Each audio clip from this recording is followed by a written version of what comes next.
Antoine, je suis vraiment content que tu sois ici pour vrai. Puis je vais t'expliquer pourquoi pourquoi je suis content que tu es ici. C'est que pendant tellement longtemps, on s'est côtoyés, mais on se voyait genre 5 minutes, 10 minutes. Puis c'était comme des vrais moments. On n'avait jamais eu la chance de converser, parce que c'était le temps dans les bars et tout. Puis pendant tellement longtemps, je suis comme, j'ai juste tellement hâte d'avoir une convo avec Pilon parce que je sais que ça va être sick. Puis là, depuis ce moment-là, évidemment, on a commencé à plus chill puis on a commencé à avoir des conversations. Mais je voulais quand même avoir une conversation avec toi puis commencer le podcast avec toi parce que je trouve que t'es quelqu'un qui est à l'écoute, qui est ouvert d'esprit, qui parle de plein de sujets, qui est prêt à en apprendre sur tout. Fait que je suis vraiment content que tu sois ici. Dude, je reçois ta vague d'amour avec tellement de plaisir. Là. Cheers, man. Santé. Fait que je t'ai rencontré dans un bar. Il y a Zach Martel. Ouais, Zach. Ouais, Charlotte Zach. Quelque chose qui est fou de toi, c'est que c'est soit qu'on te voyait tout le temps sortir ou on te voyait jamais pour 6 mois. Quand tu rentrais dans des projets, tu étais juste comme je ne vais plus jamais, plus personne ne va me voir la face. À quel point c'est important pour toi la préparation d'un film? Ça dépend toujours du film, je dirais. Parce que il y a des films parfois, disons que c'est un second rôle, il y a moins de journées de tournage ou il y a plus de congés entre les journées de tournage. Puis les horaires sont plus soft, il y a une scène à dire, il y a une scène à faire dans la journée ou peu importe. Ça le fait. Fait que je peux me permettre de sortir des fois un peu, mais quand on tourne 7 jours de suite ou 6 jours de suite, de 5 heures le matin à 5 heures le soir, nope. Tu vas pas me voir dans les bars, c'est sûr que non, parce que c'est trop des grosses journées. Puis moi, c'est aussi que j'ai énormément de respect pour ce métier-là que j'aime beaucoup faire. Fait que je suis comme, je vais tout faire pour qu'on me l'enlève pas. Puis trouves-tu que c'est plus l'épuisement physique ou mental que tu trouves difficile, mettons, si tu avais à sortir? Ben, la fois où ça m'est arrivé, où est-ce qu'on a commencé à se croiser plus souvent dans les bars, puis qu'à un moment donné, j'ai disparu, c'était pour le film de Yann, Sam. Puis ça, c'est le plus gros projet que j'ai eu en termes de défis physiques. J'ai mis au-dessus de 100 heures de natation et musculation. Puis c'est aussi en fait que j'ai décidé, mon personnage ne boit pas dans le film, ou en tout cas prend la décision de ne pas boire quand on lui en offre pour se concentrer sur les Olympiques. Absolument, il y a juste ça en tête. Puis j'ai comme décidé un peu de faire la même chose, puis je me suis dit que... Puis en fait, j'ai engagé un nutritionniste aussi, puis lui, ben, je veux dire, forcément, il me conseillait de ne pas boire d'alcool, puis de vraiment être sévère sur ma diète. Puis j'ai décidé de le faire, j'ai décidé de rester sobre pendant 6 mois, en tout cas pendant le tournage du film, puis qui a été beaucoup plus long que prévu finalement. Puis donc, tu sais, de sortir dans un bar, je l'ai essayé, sortir dans un bar quand tu bois pas, puis passer ta soirée à expliquer au monde pourquoi tu décides de pas boire. Ouais. Puis là, ah ouais, non, un verre, come on! Ça, j'ai fait comme, écoute, je sais que je vais succomber, puis demain matin, je vais le regretter. Fait que je me dis, c'est mieux de juste pas flirter avec ça. Puis, est-ce que tu trouves ça dur de mettre sur pause comme ta vie pour un tournage, que ce soit l'alcool, que ce soit d'autres habitudes de vie? Ouais, c'est tough.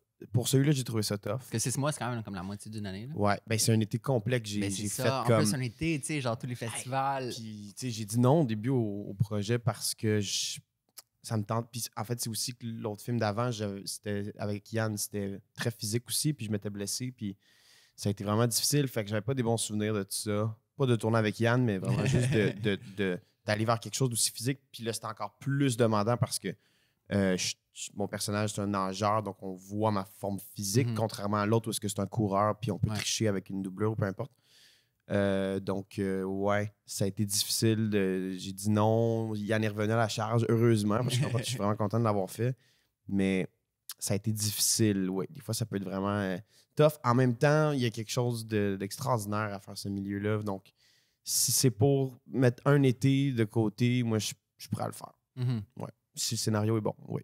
Puis en plus, comme un rôle comme ça, c'est éprouvant parce que tu te mets tellement vulnérable, comme tu dis, une 54, tu pouvais avoir un doubleur.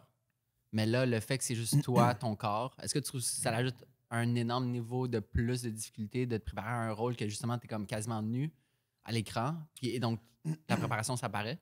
Ouais, ça m'a... tu sais, puis il faut dire aussi que j'ai une doublure aussi pour le film à Yann, mais ma doublure, on l'utilisait pour les scènes où est-ce que dans l'histoire, il dépasse tous les autres nageurs. Moi, c'est des vrais nageurs autour de moi. Fait impossible que je les dépasse, ces gars-là. Ces gars-là ont beau se mettre en première vitesse, moi, je suis incapable. Puis dès qu'on finit la take, il faut que j'aille me reposer parce que je suis trop brûlé. Donc, ça, on ne peut pas le tricher, mais c'est d'être en maillot de bain que ça non plus, on ne peut pas tricher. Fait que j'ai pas le choix d'aller chercher une carrure puis d'être fit comme un vrai nageur, surtout quand j'en ai d'autres qui sont à côté de moi.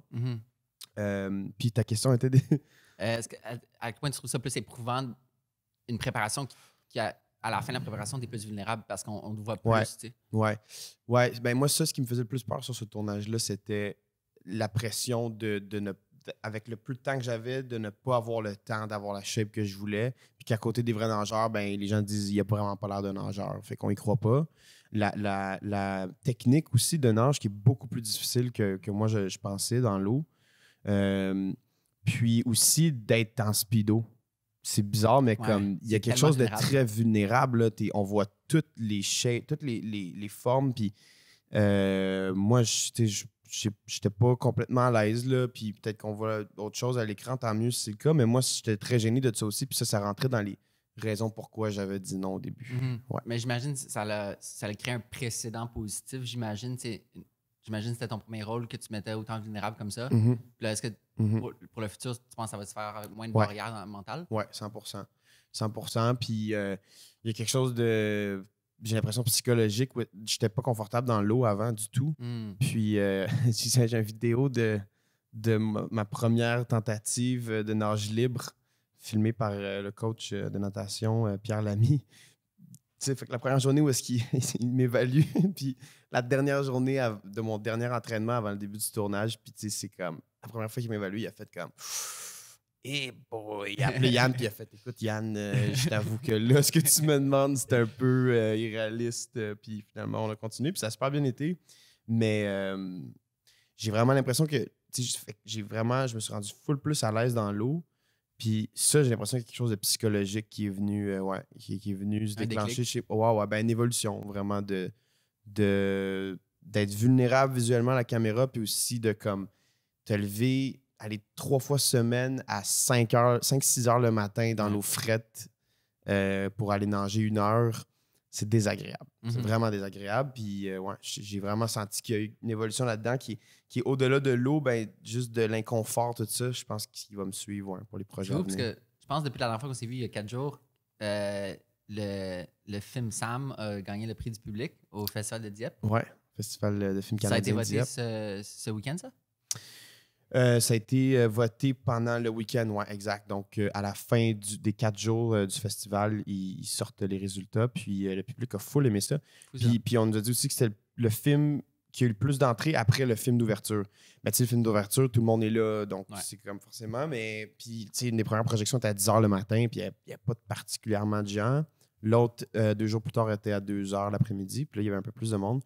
Puis les gens ont full aimé ça. Mais c'est nice. Ouais, ça a super bien été reçu, je suis content. Ça a été une belle expérience d'aller faire une tournée, parce que tu étais, il y a quelques semaines, faire la tournée médiatique du film Sam pour le festival. Au Québec, oui. Ça a tellement été trippant d'être dans un autre pays, puis parler d'un film québécois, puis de voir le potentiel exportable. Ce qui est le fun, c'est de connecter avec des gens, des cinéphiles. De connecter, il y avait 3000, je pense, personnes qui sont présentées au festival. Fait que de connecter avec des cinéphiles, mais qui viennent pas du tout du Canada, ou du Québec même, qui viennent complètement d'ailleurs, puis qu'ils ont leur propre historique de cinéma, leur propre joyau, si on veut. Puis d'avoir leur avis à eux, puis de leur opinion, puis que nous, on leur présente ça. Il y a quelque chose de vraiment le fun de connecter avec du monde comme ça, je trouve, à l'autre côté de l'océan.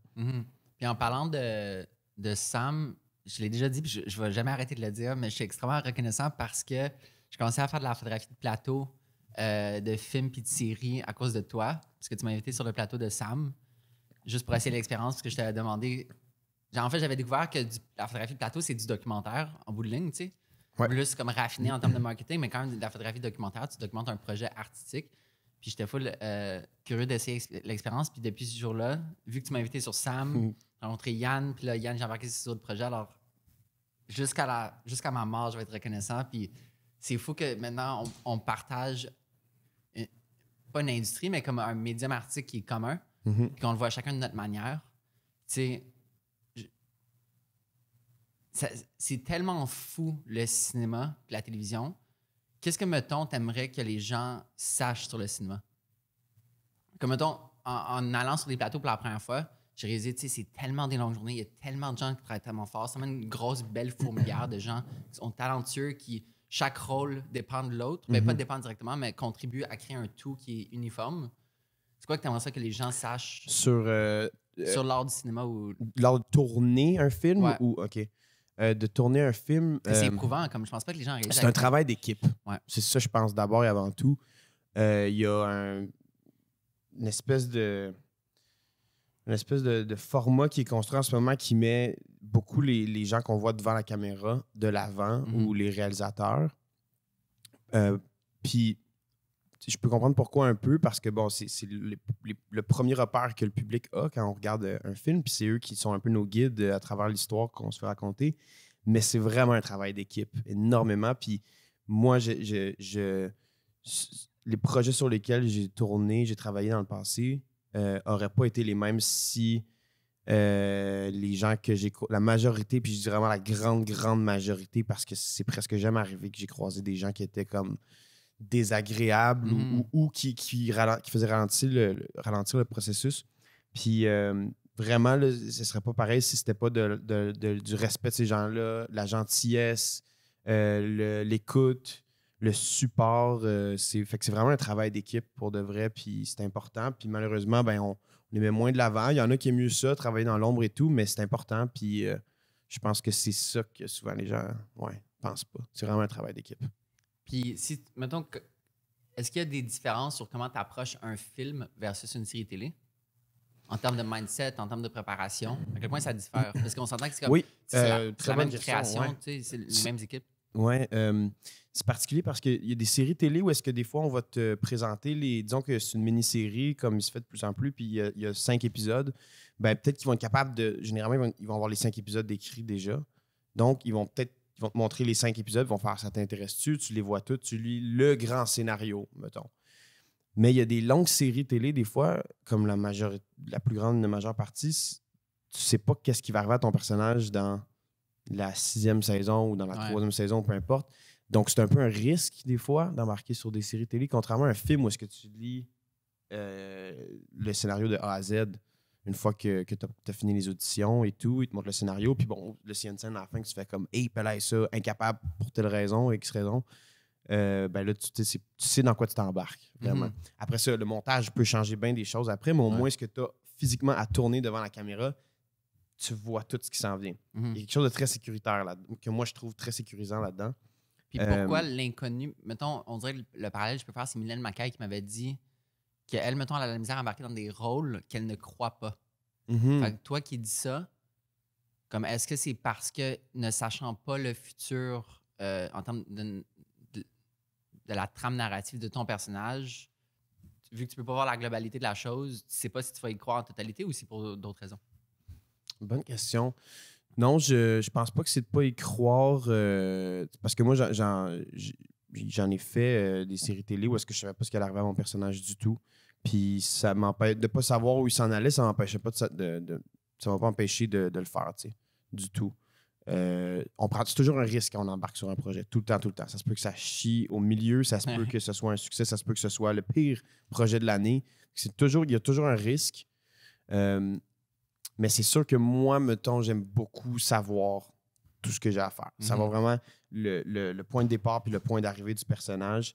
Il y a quelque chose de le fun d'avoir ces 2 points-là parce que, je sais pas, tu peux décider exactement où tu veux mettre ton énergie là-dedans peut-être et tout. Puis en même temps, dans les séries télé, c'est le fun parce que tu sais pas où tu t'en vas non plus avec ça. Fait que tu fais confiance aux auteurs puis aux réalisateurs, réalisatrices, autrices. Puis tu te pitches un peu la phase première puis t'espères que ça va bien se passer. C'est fou aussi de pas savoir comme s'il y aura d'autres saisons.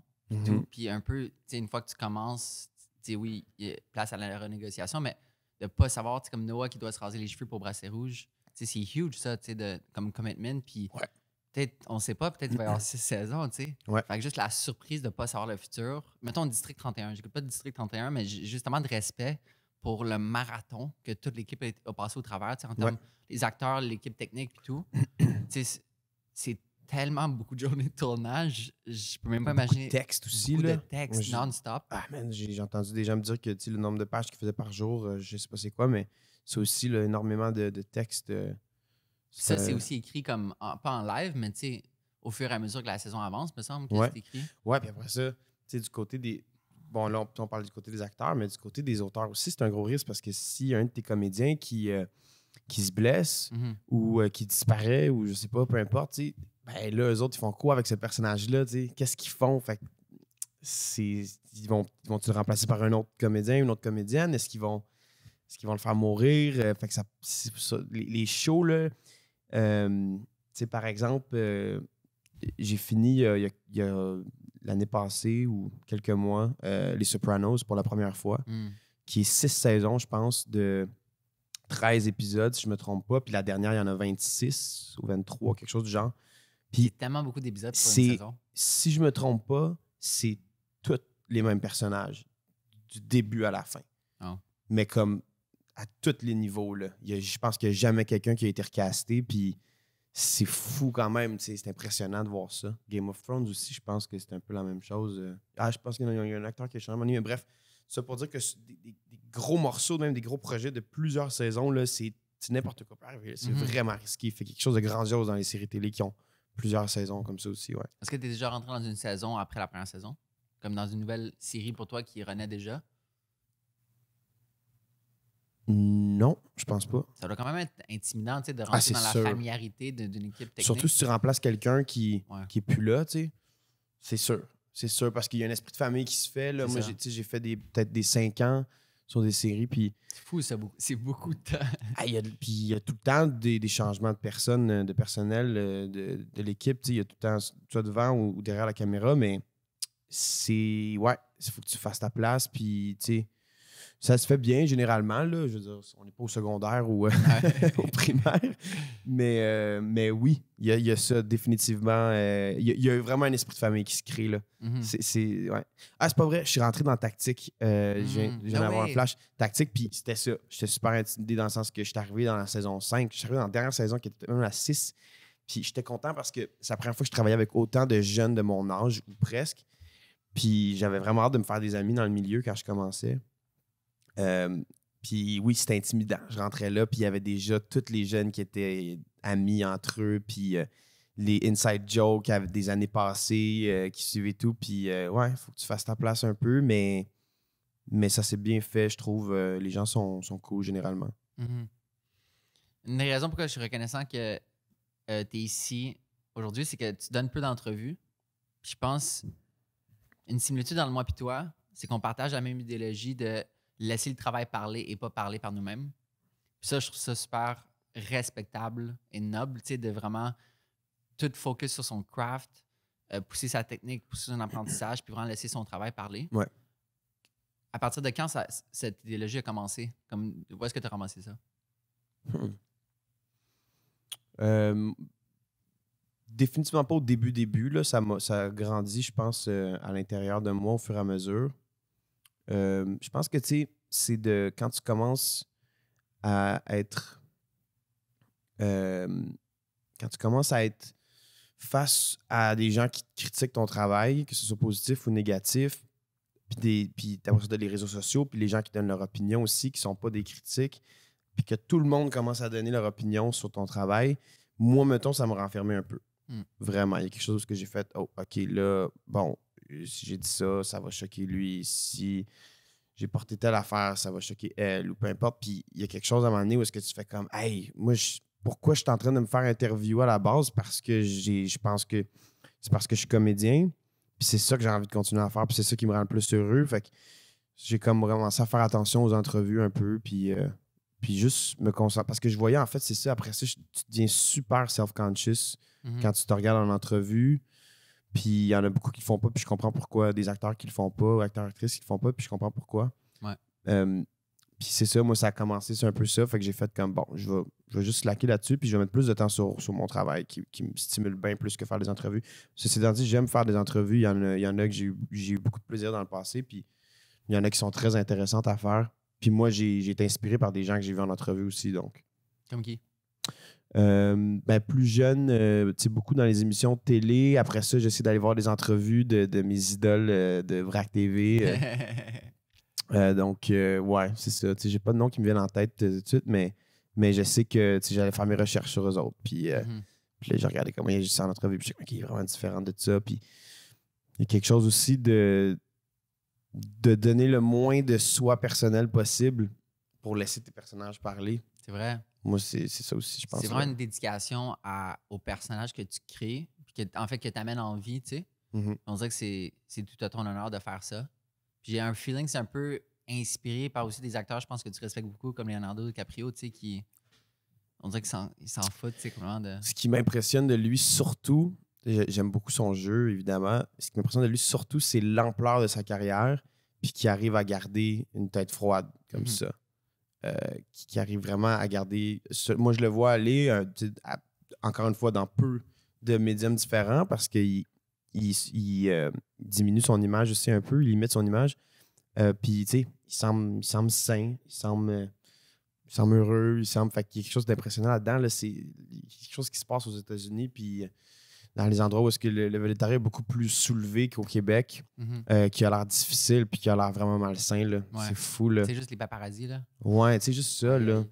De devoir te cacher tout le temps ou de pas pouvoir être toi-même vraiment en public, ou pas nécessairement toi-même, mais de juste comme toujours te dire « Ah là, qui c'est que ça va choquer parce que j'ai été acheter un café dans tel spot? Ouais. Qui c'est qui va me reprocher telle affaire parce que je porte tel morceau de vêtement? » C'est comme « Ouf! » C'est beaucoup de pression. C'est beaucoup de pression. Puis moi, ça revient à pourquoi je suis là, c'est parce que j'aime jouer. C'est vraiment juste ça. J'aime incarner des personnages, j'aime échanger avec d'autres personnes devant une caméra, puis avoir du plaisir. J'ai écouté Wolf of Wall Street récemment. Aïe, aïe. Aïe, aïe, pour de vrai, c'est comme... On dirait qu'il y a des films qui vieillissent tellement bien avec le temps, tu sais, puis de revoir la performance. Tu sais, la première fois, tu vis l'œuvre as a whole, mais après, tu le revois, puis t'es comme... Je pense que je l'ai vu 9 fois. Non, mais c'est tellement bon. C'est pas toujours de A à Z, mais ce film-là, il me suivrait sur une île déserte, peut-être, si j'avais comme quelques films à choisir. C'est comme une comédie, action... moi, j'ai beaucoup aimé ça. Je trouve que le seul autre parallèle que je peux faire avec celle-là, c'est Inglourious Bastards. Je me tente jamais de revoir, tu sais. Action, drame, comédie. Je trouve ça tellement fun, des films comme ça qui... Ça veille bien, hein, c'est tellement le fun. Moi, ce que j'aime le plus, tu sais, de regarder des films, c'est... ce que je vis quand je regarde ces deux films-là, c'est de complètement devenir hypnotisé par le film, puis t'oublies tout. Après ça. Puis ça se fait très bien dans une salle de cinéma, ça. C'est pour ça que les salles de cinéma sont super importantes, puis que moi, je préfère voir des films là parce que tu es entouré de personnes, il fait noir, tu vas pas avoir le réflexe de parler ou de checker ton cellulaire. Si vous le faites, c'est de la marde. Puis ces films-là, je les écoute chez nous, puis j'ai pas besoin de... Je tombe dedans, puis je suis comme... J'oublie ce qui se passe dans ma réalité, puis je suis comme... C'est vraiment un voyage. Vraiment un véhicule pour s'échapper pendant 1 heure, 2 heures à peu près. Moi, je trouve que tomber dans une transe, peu importe la forme d'art, que ce soit un festival, que tu oublies tout. Festival de musique aussi, c'est ça, même chose. Rentrer dans un album, dans un show, je trouve ça tellement puissant comme expérience. Puis quand tu arrives à rentrer dans cet état de transe, que tu oublies tous tes problèmes et tu es dans le présent à 100%, il n'y a rien qu'on peut plus se sentir en vie que ça. Ouais, 100%. Puis c'est hallucinant. Des shows d'humour. Des shows d'humour, oui. Des shows de théâtre. Des games de sport aussi. C'est vrai. Du sport aussi, il y a quelque chose de... D'avoir des super athlètes performer. Ouais. Puis aussi voir les gens qui sont... Le dude qui est tout le temps plus partisan que toi, là, qui crie, là, puis qui est comme... tu sais, qui, lui, il est prêt à mourir sur le spot, là. Ouais. Ça, il y a quelque chose de fou. Tous ces médiums-là, pour moi, c'est des bons véhicules pour échapper un peu puis se reconnecter sur le plaisir et vivre tout simplement. Loin des distractions. Ouais. Un film que ça m'est arrivé récemment, puis no shame à le dire, mais qui m'a vraiment fait du bien. Je pense pas qu'on en a déjà parlé, mais Jackass 4. Moi, tu l'as vu au cinéma? Ouais, tu l'as-tu vu au cinéma? Avoue que ça a fait du bien. Ouais. C'était incroyable quand tu l'as vu. Je l'ai vu, je pense, peut-être 2-3 semaines après la sortie. Y avait-tu bien du monde dans la salle? Quand même. Moi, c'était pacte. Ouais. C'était fou, c'était comme un lundi. Mais c'est ça, moi, ça faisait comme. Je commençais dans les dernières semaines du truc. Mais ce qui est le fun avec ces films-là, c'est que. Tu sais, sont là avec toi dans la salle, les gars de Jackass, puis tu sens, puis moi, il y a des gens qui riaient dans la salle, puis c'est comme, tout le monde vit ça en même temps. Ah, c'est tombé hard, genre. Puis ouais, moi aussi, j'aimais ça, ouais. Je trouve, après la pandémie, c'est comme le film parfait pour se remettre d'une pandémie, tu oublies vraiment tous les problèmes. C'est con, mais ça marche, tu sais. Ça marche. Ouais, ça marche au bout, tu sais. C'est comme, il y a du monde qui c'est comme, wow, vous checkez ça, c'est dégueulasse. Fait comme, ouais, mais regarde, ces gars-là, ils ont trouvé une façon de monétariser leur plaisir à vivre la douleur, tu sais. Ouais. C'est vraiment ça, là. C'est des gars qui trippent à se faire mal, là. Je sais pas, il y a un mot pour ça, j'imagine, mais... Puis, let's go, why not, man? Ouais. Je veux dire, si ça te gosse tant que ça, va pas voir le film. Ouais. C'est fou, je ris à littéralement chaque minute de ce film-là, j'ai ri. Ouais. Comme littéralement chaque minute.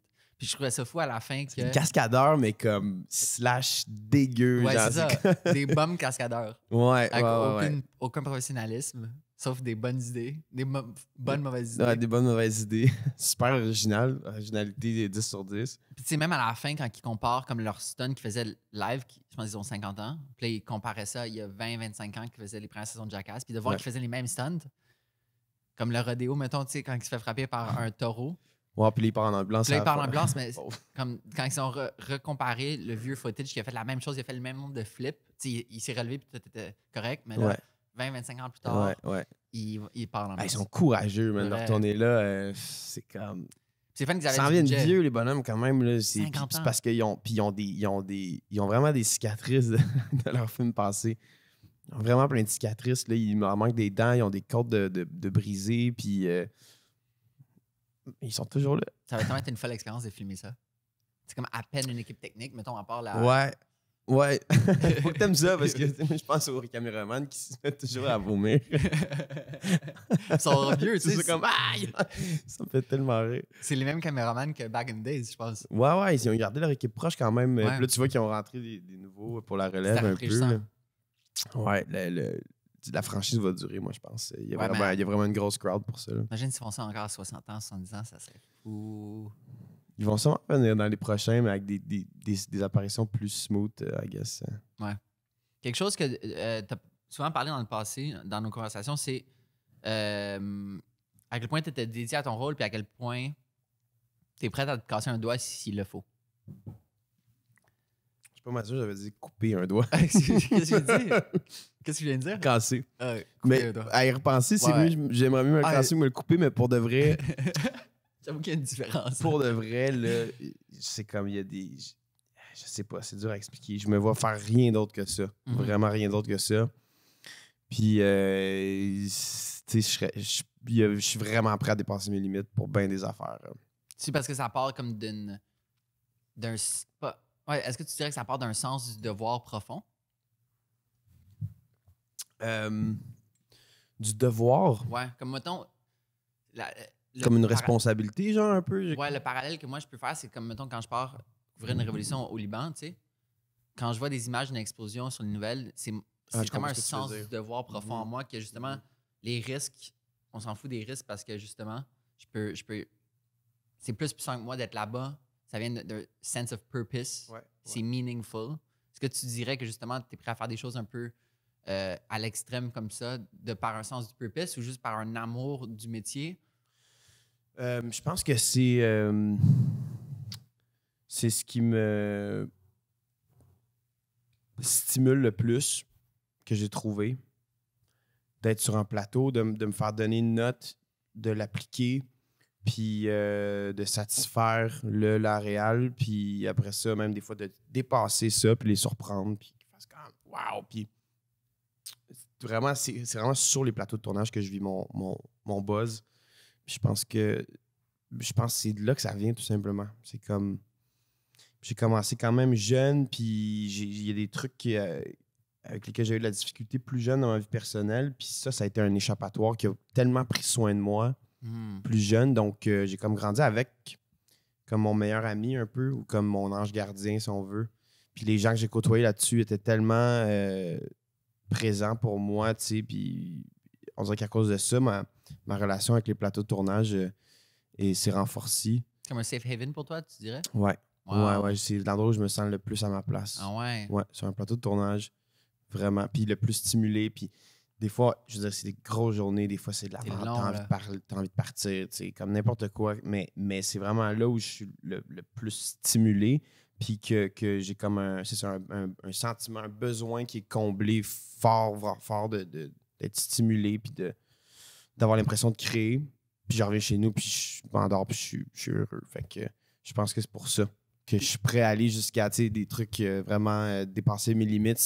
Puis toujours, je pourrais me mettre dans une zone de confort puis m'assurer tout le temps d'être sur le plateau de tournage puis vraiment être dans une zone de confort puis comme je me fais pas chier et tout, mais ça m'intéresse pas. Qu'est-ce que tu veux dire? Dans le sens que je pourrais prendre des rôles qui sont vraiment smooth puis qui ne demandent pas tant de préparation puis qui me permettent d'aller dans les bars en même temps pour chiller puis vivre les deux puis je pourrais faire ça, puis c'est correct, c'est pas mauvais. Moi, par exemple, je cherche à me dépasser. Je cherche vraiment à me dépasser, puis à créer des trucs que je sais pas, qui sont nouveaux. Ouais. C'est vraiment intéressant que tu dises que justement, les plateaux sont devenus ton safe haven. Puis quelque chose qu'on avait déjà parlé dans le passé, c'est qu'à quel point ça te fait grandir vite. Je pense que ta maturité. Tu m'avais dit, tu n'as pas le choix d'être mature quand tu arrives sur un plateau de tournage. Comme je pense le frisson des collines, tu avais quoi, 11, 12 ans, 13 ans? 11 ou 12. C'est ça. 11, 12, ça te fait tellement grandir vite, avoir des responsabilités comme ça. Autant, tu as un contrat, littéralement. C'est parce que si tu n'arrives pas à l'heure, là, tu as en moyenne 45 personnes entre 26 et 57 qui t'attendent. Ouais. Là, c'est comme, bon, on peut pas avancer. Il est pas là, le bonhomme de 11 ans. Ouais. Fait que ça, il y a quelque chose de vraiment... tu veux pas arriver en retard. Ouais. Puis mettons, malgré l'amour du plateau puis l'amour de faire ça, parce que si je compare à la photo, j'adore être sur les shoots, j'adore rencontrer les gens puis tout, mais des fois, ça me prend comme... Des fois, ça me tente pas de sortir pour le shoot. Des fois, c'est tout le temps plus facile de rester chez soi. Parce que des fois, tu trouves « Ah, aujourd'hui, c'est... » mais dès que tu arrives, tu es comme « OK, let's go. » Ouais, définitivement. Il y a des moments où ça m'est déjà arrivé sur des projets de me réveiller et faire comme « Ah, man, ça me tente tellement pas d'y aller. » Puis raison de plus pourquoi j'essaie idéalement de trouver des projets et de choisir des projets qui me stimulent, que j'ai envie de faire parce que ça facilite la chose. Tu arrives sur le set puis tu as envie d'être là, tu as hâte de faire ta scène qui s'en vient. Mm-hmm. Puis le projet te parle, puis il est stimulant, puis il est le fun. Puis ça arrive malheureusement pas à chaque année, ça. C'est un luxe là, de pouvoir être stimulé constamment avec des projets. Un luxe que j'aimerais avoir moi aussi, là, de vraiment avoir des projets qui me stimulent tout le temps, puis je suis tout le temps content d'être là, mais la vérité, c'est que ça arrive très rarement ou presque pas. Mais au-delà de ça, c'est juste de pouvoir avoir la chance d'arriver sur un plateau de tournage, tout simplement. Puis des fois, ben, la scène qui te fait chier qui s'en vient, là, ben, des fois, tu la finis puis tu fais comme c'était extraordinaire à faire finalement. Je m'attendais vraiment pas à ça, puis je suis content de l'avoir fait. Ou la même chose pour un projet, tu fais comme le projet ne me disait que de la merde en tête là, dans le futur, puis finalement tu finis, tu sors de là, puis tu fais comme j'ai évolué, genre je me sens vraiment ailleurs. Ouais. Je réfléchis en parlant, là, parce que c'est la première fois que je pense à ça, mais je me suis dit au début de ma carrière photo, je me suis dit, je veux jamais être engagé pour être un photographe, je veux t'engager pour Drowster. Mm-hmm. Est-ce que tu ressens un peu la même chose que justement tu veux développer comme ton art d'une manière tellement bonne, de qualité, que les gens sont comme je veux lui? Mm-hmm. Est-ce que c'est comme un de tes objectifs? Ben, je pense que, ouais, je pense que, tu sais, il y a le jeu qui est très subjectif. Après, là, n'importe qui peut trouver cet acteur est extraordinaire, puis l'autre pense qu'il est à chier. Fait que le jeu est subjectif. Fait que moi, moi, mettons, je veux être le plus préparé possible. Je sais que moi, mettons, tout ce que je contrôle, ça va être comment je connais mes textes, l'énergie que j'ai quand j'arrive sur le plateau de tournage, l'heure à laquelle j'arrive aussi. Puis après ça, c'est aussi... Au-delà de ça, c'est ça. Après ça, c'est vraiment de juste la relation que tu as one-on-one avec les personnes sur le set. Mm-hmm. Moi, pour moi, les plus importants, là, c'est ça. C'est d'arriver à l'heure, connaître ton texte, le respect envers les autres, puis d'avoir du plaisir. Ouais. Puis, tu sais, c'est pas toutes les réals qui triplent, puis je pense que, dans le sens que je pense que c'est possible que les deux cohabitent, d'avoir du plaisir, puis de rester professionnel, puis que la journée soit tête. puis de pas niaiser, puis de ralentir, mais moi, j'aime ces sphères-là, mettons. Puis oui, ça, c'est une signature que j'ai envie qui se transmette à travers les années au fur et à mesure, puis que les gens ils se disent, il est bon, il est correct, mettons, Antoine, on le trouve correct, bon, tu sais, mais on sait que si on l'engage, il va être à l'heure, il va être respectueux, il va être le fun à travailler avec, puis on va avoir du plaisir en travaillant avec lui. Fait que moi, ça, oui, c'est définitivement une signature sur laquelle je travaille.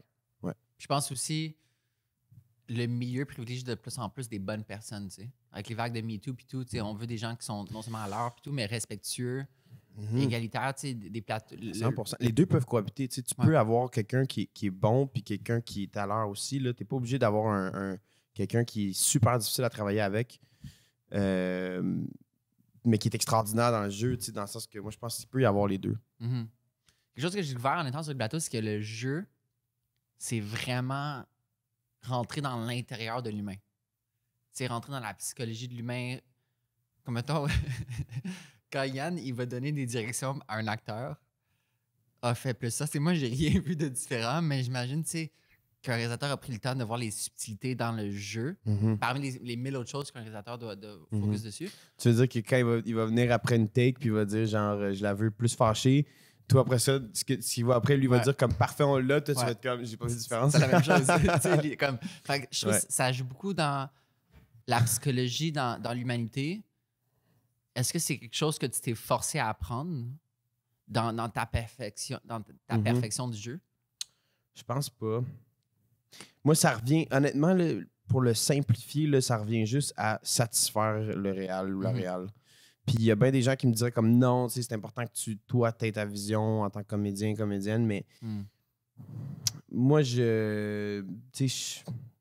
c'est la réal qui m'a engagé pour le film. Fait que mon allegiance va à cette personne-là quand même, tu sais. C'est elle qui m'a donné l'opportunité, qui m'a ouvert la porte. Fait que moi, mon but, c'est de satisfaire cette personne-là. Puis c'est elle qui a sa vision en tête. Puis sa vision qu'elle a en tête, elle a beau l'expliquer de toutes les façons qu'elle veut, on peut pas la comprendre comme elle la comprend dans sa tête. Puis c'est ça qu'il faut respecter le plus, je pense, dans le processus créatif. Donc, moi, ça break down juste à si elle est satisfaite, my job is done here. Dirais-tu que le jeu est plus de l'ordre de la technique ou de la psychologie? Oh.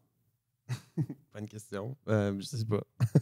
Je pense les deux. Je pense que le jeu, là, il y a 1001 définitions possibles. Je pense qu'il n'y a pas une bonne façon de jouer. Ben, tu sais, c'est comme, il n'y a pas une bonne et une mauvaise façon de jouer. En même temps, il y en a une aussi. Puis c'est comme, c'est tellement vague. Moi, je suis comme, je sais pas, je voyais des émissions de télé, j'étais comme, je suis stimulé, j'ai envie de participer. Puis j'ai commencé, puis ça m'a amené où je suis en ce moment. J'ai pas pris de cours puis de trucs, puis j'ai pas de technique vraiment. J'ai une façon pour apprendre mes textes chez nous, j'ai une façon d'écouter ce qu'on me donne comme note puis de le changer devant la caméra, mais j'ai pas de... Tu sais, c'est bizarre. Puis il y en a d'autres que j'ai rencontrés qui ont fait du method acting puis sont allés étudier ça, puis je connais rien de ça, puis je serais curieux de savoir c'est quoi exactement, puis ça a l'air super intéressant. En même temps, moi, j'en ai pas eu besoin jusqu'à maintenant, jusqu'ici, puis peut-être ça pourrait me servir, peut-être que ça pourrait me ralentir, j'en ai aucune idée. Ça revient à s'écouter soi-même, je pense, tout simplement. Mettons, quand tu fais donner une commande de joue plus ci, joue plus ça, tu dirais que rendu plus dans la technique ou rendu plus dans comme dig deep à l'intérieur de toi pour trouver... Peut-être plus technique, je pense. Je pense que je suis peut-être plus technique à ce niveau-là, où est-ce que je vais essayer de comme, OK, ben, s'il veut que je sois plus gêné, ben, je vais faire des regards qui regardent un peu plus bas, tu sais, comme juste des comportements qui sont communs. Dans la vie de tous les jours chez les autres. Puis des fois, j'ai des réals ou une réal qui va venir me voir, puis ils vont être comme genre viens avec moi, on va aller marcher un peu plus loin. Puis je veux que tu respires, puis je veux que tu penses à toutes les affaires qui t'ont fait chier dans les dernières années, ou genre peu importe, tu sais, puis qu'est-ce qui te fait le plus de peine, connecte-toi là-dessus. Puis comme là, ils vont essayer d'aller chercher quelque chose de psychologique, peut-être, mais je sais pas où tracer la ligne entre les deux. Je sais pas. Suivant cet ordre d'idée, trouves-tu que tu as besoin, pour être un bon acteur, d'avoir une vie riche, pas riche en termes monétaires, mais riche de sens, riche d'expérience, pour justement, si le réalisateur te commande d'aller vers ça ou vers ça, est-ce que... Ouais. Ouais? Ouais. Moi, mettons, mon école à moi, c'est les expériences de vie. Voyager, des break-ups, des accidents. Bon, je suis pas en train d'encourager les gens à avoir des accidents, mais pour moi, tu sais, puis ça, c'est vraiment mon opinion à moi, là, ma façon de fonctionner à moi. Je vais volontairement prendre le métro des fois pour voir les gens, puis regarder les gens, puis regarder comment ils se comportent, puis apprendre d'eux, puis voir, ah, j'ai vu ça, puis là, ça va me rester pour X raisons, plus qu'un autre truc que j'ai vu, puis après ça, je vais l'utiliser à un moment donné, dans 5 ans plus tard, ça me rend compte, j'ai pensé à ça, je vais faire, ah, ça pourrait être utile pour ça. Fait que ouais, c'est vraiment... Puis des fois, ça se passe beaucoup aussi dans mon entourage proche, là, avec des amis et tout, je vais prendre des petits trucs... Puis il y en a plus qu'on... Il y a des affaires dans les projets que j'ai faits que les gens trouvent super drôles. Puis c'est vraiment des affaires que des amis proches de moi ils savent, ils vont faire comme moi, mettons, on faisait ça ensemble 24/7, là, on riait ensemble. Puis c'était ça le personnage qu'on faisait les deux ensemble. Puis moi, ben, il m'a servi dans ce projet-là. Puis... Fait que oui, moi, je m'inspire vraiment de mon day-to-day life autour de moi. Puis des expériences. Puis j'essaie de justement me sortir de ma zone de confort pour nourrir ça. Je trouve ça tellement beau que le jeu, c'est l'exploration de l'espèce humaine dans sa globalité. T'sais. Exact. C'est le spectre. Puis quelque chose que tu m'as souvent dit dans le passé, c'est à quel point tu es tellement reconnaissant de justement jouer des personnes tellement différentes dans tes rôles, puis d'explorer pour 6 mois un nageur, un courseur ou whatever. Mm-hmm. Puis c'est ça, c'est fou parce que j'ai pensé ça aujourd'hui à quel point ça, c'est un parallèle avec nos métiers, tu sais. Je trouve une caméra, si je cogne sur une porte sans caméra, je suis comme « Salut, pouvez-vous me laisser rentrer? J'aimerais ça voir votre quotidien. » Ça serait tellement weird. Mais vu que j'ai une caméra, ça justifie ma présence, ça justifie mon intrusion, j'espère évidemment positive, dans le quotidien et dans la vulnérabilité des gens. C'est fou que nos deux métiers, malgré que leur nature est tellement différente, qu'ils nous permettent de rentrer dans la vie d'autrui. Mettre une autre paire de souliers que les exact. Ouais. Puis je trouve ça tellement fou. Puis je trouve que c'est tellement important dans l'exercice d'empathie, puis d'être un bon humain dans la société, puis de contribuer positivement à la société dans laquelle on vit, de justement se mettre dans les souliers des autres. Ouais. Puis comment tu approches ça dans ton futur? Es-tu vraiment curieux justement d'explorer toutes les facettes de l'humain? Je pense que oui. Genre la totalité? Ben, tu sais, c'est dur à dire avant d'être face à ce qu'on te demande, qui est pour moi le scénario, tu sais. C'est une question de moment, tu sais. Si un scénario se présente à moi, puis c'est X demande, X personnage que je devrais incarner, ben, ça arrive des fois que je fais comme, ouf, non, je suis pas prêt, tu sais. Je suis pas prêt tout de suite, je suis dans ma vie pour ça. Puis des fois, ben, je vais avoir des gens tout le monde qui vont être comme moi, je pense que oui, puis je pense que je devrais le faire, puis je vais faire comme OK, j'y repense, puis à un moment donné, je le fais, puis finalement, je ressors de là, puis je suis super content. As-tu un exemple? Ben, tu sais, le film à Yann, c'était un peu ça. Les deux films à Yann, c'était un peu ça, en fait. Le premier film à Yann, ça me faisait peur aussi. De la première version du scénario, il y avait des scènes intimes, homosexuelles qui étaient plus présentes, puis moi, j'avais jamais rien vécu avec un autre gars, donc... Ça, j'étais comme, oh, OK, là, faut que j'aille dans cette zone-là. J'ai jamais vécu ça. Je sais pas trop comment m'y prendre. Je sais pas si je suis prêt, tu sais. Puis d'assumer ce personnage-là devant la caméra non plus. Puis après ça, le deuxième, ben, c'était la nage. D'être presque nu devant une caméra aussi. Puis de commit à un horaire super sévère, là. Puis une discipline, puis une diète et compagnie. C'est un univers entier que tu rentres dedans, tu sais. Ouais, exact. Puis en même temps, je suis super content parce que je suis convaincu que je ne serais pas la même personne si je n'avais pas accepté ces projets-là. Ouais. C'est sortir de sa zone de confort, je pense, c'est de toujours avoir faim. Ouais. Tu dirais que tu as beaucoup faim tout le temps? Pour comme l'ambition, pour... Il y a eu, mettons... Si je le break down au jeu, ben, il y a eu des années où est-ce que j'ai eu la chance d'avoir beaucoup de projets, un à la suite de l'autre, mais c'était trop. Puis là, j'étais curé de manger, mettons. Manger, tu sais. Là, j'étais vraiment tanné. Là, j'étais comme, ouf, là, j'ai plus de place au repos. Puis j'ai plus d'équilibre non plus dans ma vie sociale avec mes amis, tu sais. Puis moi, c'est important pour moi, ça aussi, de chiller, puis de comme blow off some steam, aller boire dans un bar, puis me coucher à 4 h du matin. Fait que, tu sais, il n'y avait plus l'équilibre là. Fait que là, ben, je pense de toujours essayer de gager l'équilibre un peu, mais là, à un moment donné, j'ai eu des années où est-ce que j'ai presque pas travaillé. Puis, la monnaie, tu commences à avoir envie de ça. jouer. Là. Moi, c'était. Ouais, j'ai hâte. Quelque chose que les gens ne réalisent pas, c'est l'intensité d'un plateau de tournage, l'intensité de tourner un projet, mais ensuite l'attente. Tu sais, c'est long à attendre, tu sais, parce que ton métier, c'est toi, c'est ta personne, c'est ton expression. Comment tu fais pour dire avec des fois le 1 an d'attente, 2 ans d'attente? Comment tu fais pour garder le positif puis la vision de ne pas abandonner ou de ne pas se remettre en question? Parce que ça serait tellement facile de se remettre en question. Ouais. Je me connecte sur les choses que je peux contrôler. Fait que, mettons, voir mes amis, passer du temps avec ma famille, jouer d'un instrument de musique. Ah ouais. Jammer avec des amis, moi, c'est quelque chose qui me feed, là, puis qui vient aussi me stimuler un peu comme le jeu. Vraiment pas au même niveau, mais qui vient me stimuler quand même un peu.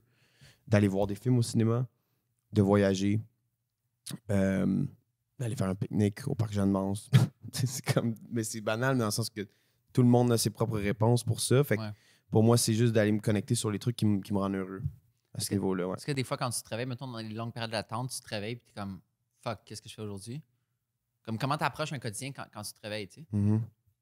Je me demande qu'est-ce que je fais aujourd'hui, mais sans le fuck, mettons. Je fais comme nice, qu'est-ce que je fais aujourd'hui? J'ai la chance, ma journée m'appartient, là, je peux faire ce que je veux, vraiment, tu sais. Puis tu vas avec le flow? Je fais avec le flow, ouais. Est-ce que tu trouves que c'est plus difficile en hiver, justement, parce qu'on dirait, tu sais... Ouais. Ben, c'est sûr que là, on sort d'un hiver qui était plus difficile que les autres, je pense. Mais, ouais, je vais avec le flow, puis... Ouais, ça revient à ce que tu peux contrôler, tu sais. Puis vraiment aller... Si les personnes, c'est d'aller faire du ski, mettons, c'est vraiment ça. Puis là, ben, les trucs de ski sont fermés, on peut pas y aller. Ben, trouve autre chose. C'est sûr qu'il y a une autre affaire. C'est sûr qu'il y a une autre affaire. Que ce soit faire des biscuits, que ce soit faire un sudoku ou de lire un livre. C'est sûr qu'il y a quelque chose que tu peux faire dans ton appartement, dans ta maison, peu importe, qui va te changer les idées puis qui va te rendre heureux, c'est sûr. Moi, c'est de trouver ces petits trucs-là que personne ne peut t'enlever. Puis je me sens mal d'en parler parce que comme tu as tellement donné une entrevue sur ça parce que c'était un gros projet, mais hier soir, j'ai réécouté Mommy. En fait, je l'ai fini parce que je l'avais préparé justement. Je l'avais écouté la moitié il y a peut-être 2 mois. Je t'en avais parlé et j'ai dit, j'ai hâte qu'on enregistre le podcast parce que j'ai tant de questions puis j'ai tant de choses que je veux dire. Puis hier, je l'ai fini à la deuxième moitié. C'est fucked up. c'est tellement... Je sais pas, c'est l'âge que maintenant je regarde avec plus de maturité, plus d'expérience, plus de connaissance de la réalité du cinéma. J'ai fait mon deck en cinéma il y a 10 ans, fait que c'est laisser ça mijoter puis l'avoir appelé mon deck dans la vraie vie, puis décortiquer un film en scénario, montage, costume, etc. Mais quel fou projet! Je pense que Xavier a réussi à créer un film, un de ces films où est-ce que plus tu le regardes, plus tu as des trucs qui t'apparaissent aux yeux, tu sais, qui te sautent aux yeux, que tu n'avais pas vu les premières fois. C'est un peu fun, ces films-là, je trouve. C'est un peu comme Watership qu'on parlait tantôt. On dirait que j'ai tellement pris un énorme plaisir à le regarder une deuxième fois plus que la première. Puis j'espère que ça continue comme ça, que je vais l'écouter dans 5 ans, puis les réécouter. Ouais. Puis quelque chose que j'ai trouvé hallucinant, c'est à quel point chacune de tes scènes, ou presque, est comme explosive, tu sais.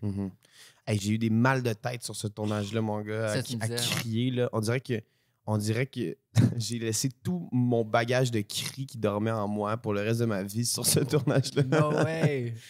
Je veux dire, en joke, mais vraiment, je me suis comme tais pendant plusieurs années après ça. Je suis pas quelqu'un qui crie dans la vie du tout.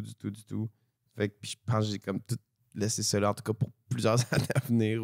Puis déjà, quand un tournage, à la base, c'est tellement drainant, je peux même pas imaginer des scènes explosives comme back-to-back, tu sais. Back-to-back. C'est ça, c'est back-to-back. C'est surtout ça, parce que la scène, une fois, c'est correct. T'sais. C'est comme, OK, le parfait exemple, c'est, mettons, sur les tournages plus jeunes, dans la scène, il faut que je mange un hot dog, disons, ou un sandwich. Puis là, il me dit, les accessoiristes préparent ça, sont comme, tiens, je suis comme, parfait. Moi, j'ai quand même faim, tu sais. Fait que la scène commence, je prends genre 6 bouchées. Puis là, ils sont genre, Antoine, t'es-tu sûr? Parce que là, on fait notre master qu'on appelle, qui est le plan large, mettons, de la scène. Puis là, ben, si tu prends 6 bouchées là, ben après ça, quand on va découper, il faudrait que t'en reprennes 6 autres, tu sais. Oui. Hey, j'ai faim, je vous le dis, j'ai vraiment faim, je vais être correct, pas de trouble. T'arrives à la take 2 ou 3, puis t'es rendu à manger le même nombre que t'as mangé dans la première take, t'as plus faim, là. T'as vraiment plus faim, là. Fait que c'est comme... C'est un peu la même chose, des fois. Surtout crier, tu sais, après une take, 2 takes, 3 takes, 4 takes, 5 takes. Exact. Fait que des fois, il faut que tu te pastes. Faut que tu sois capable de te paste. Ou des fois, ils vont dire, regarde, on va commencer par faire tous les autres plans avant. Ouais. Fait que toi, vas-y au premier degré, mettons. Puis à la fin, on explose. Ou sinon, l'inverse. Ils vont être comme, on fait ton explosion tout de suite. Puis après ça, on va découvrir les autres angles où est-ce qu'on te voit moins. Puis tu peux te calmer un peu, tu sais. C'est moi où tu avais dit que Xavier, il a un peu monté il t'a choisi, puis après, il a monté il a écrit le scénario? Ben, en fait, si je me souviens bien, c'est qu'on tournait ensemble sur College Boy. Ouais. Le vidéoclip pour le groupe Indochine. Ouais. Puis... by the way, ce vidéoclip est fou. Ouais, j'ai du fun à faire ça. C'était en beau, là, pour vrai. J'ai eu beaucoup de fun à me faire crucifier, me faire tirer des balles dessus. Puis cette école, tu sais, à chaque fois que je passe maintenant devant cette école, tellement belle. Puis bref, il a lu un article, je pense, d'une mère qui a dû se délaisser de la charge de son enfant aux États-Unis. Puis ça l'a inspiré. Puis il a décidé d'écrire une histoire là-dessus. Puis il a décidé de me prendre pour ça. Puis il a eu l'idée pendant qu'on était sur le tournage de College Boy. Puis après ça, je me souviens, il m'invitait chez lui, puis il me parlait des scènes qui allaient venir quand on allait commencer à tourner, puis il était en train d'écrire le scénario. Fait que, j'ai eu la chance de l'observer pendant qu'il écrivait le scénario un peu. À quel point ça, c'est un processus différent de préparation pour toi dans ton jeu? Comme est-ce que, vu que tu es dans le processus de création du texte, à quel point c'est différent de juste te faire comme livrer un texte complet? C'est la seule fois où j'ai vécu ça jusqu'à maintenant. De voir le réal ou la réal vraiment comme écrire devant moi. Après ça a toujours... Ben avant et après, généralement, ça a toujours été le scénario est écrit, le voici. Ouais, c'est ça. Fait que... Mais ça n'a pas, au contraire, je pense qu'il y avait quelque chose de comme... Ça a juste allongé le plaisir, je pense, dans toute l'aventure. Parce que tu vois vraiment tout le scope de l'art du cinéma. Ouais. Puis tu sais, il était rendu peut-être à la moitié du scénario, puis il me disait, il y a telle scène où est-ce que j'ai pas écrit encore, mais que je sais que tu vas faire tel truc. Moi, j'étais comme, fuck. Parce que des fois, ça te surprenait, tu sais, comme le dialogue ou l'intensité des scènes. Comme est-ce que quand tu lisais, est-ce que tu te souviens de tes émotions quand tu as lu le scénario la première fois? Parce qu'on s'entend, il y a des scènes vraiment intenses. La première fois que j'ai lu le scénario, j'étais dans un parc, en dessous d'un arbre, sur un banc. Quel parc? C'était à Villemont-Royal, où j'ai grandi, où j'ai habité pendant 3 ans à peu près, je pense. Pour ceux qui connaissent, c'était à côté c'était au milieu vraiment de Villemont-Royal, là, près du Pizzaïol. Puis il y a une petite colline, j'étais là, puis je lisais le scénario, puis Xavier avait déjà les chansons en tête qu'il voulait. Ouais. Fait que, tu sais, des fois, mettons, avant telle scène, il est écrit, telle chanson se met à jouer. Fait que moi, j'allais sur mon sel, je mettais la chanson, je lisais la didascalie, puis je lisais la scène. Puis je me souviens d'avoir eu un petit moment, j'ai un freeze frame de la scène dans ma tête. Je pourrais la remettre sur caméra, mettons, cette scène-là. Parce que j'étais assis là, puis je disais ça, puis j'étais comme, wow, ça va être incroyable. Est-ce qu'à ce moment-là, t'avais déjà la maturité pour vraiment tout comprendre le personnage, la psychologie du personnage? Parce que, tu sais, c'est tellement d'amour, mais c'est tellement de haine en même temps, puis... Pas tant que ça. Écoute, j'ai plus... j'ai vraiment plus... Je me suis laissé aller là-dedans, vraiment. Puis j'ai posé la question à Xavier s'il fallait qu'on ait étudié des personnages, des vraies personnes qui souffrent de TDAH opposant provoquant, puis des trucs comme ça. Puis il m'a dit non, tu sais. Puis fait que j'ai vraiment juste suivi ses directives. Ça revient à ce que je disais un peu tantôt. Est-ce que il vient me voir, il me demande, fais ça comme ça. Moi, je le fais de même, puis il est comme, parfait, on l'a. OK. Parce que c'est ça, en le regardant hier, c'est vraiment ça. Break it down to that. Pour moi, c'est ça. Là. Tu t'enlèves tout le reste de ta tête, de trop penser, puis tout. Ouais. Puis même si tu essaies de faire ce que tu as préparé dans ta tête chez vous avant d'arriver sur le plateau de tournage, ben les chances qu'il enlève au montage sont là quand même. Fait que t'es jamais en full control. Fait que c'est important. Moi, je pense qu'il y a quelque chose de sain à laisser aller un peu, puis à juste satisfaire le réel. Ou la réelle.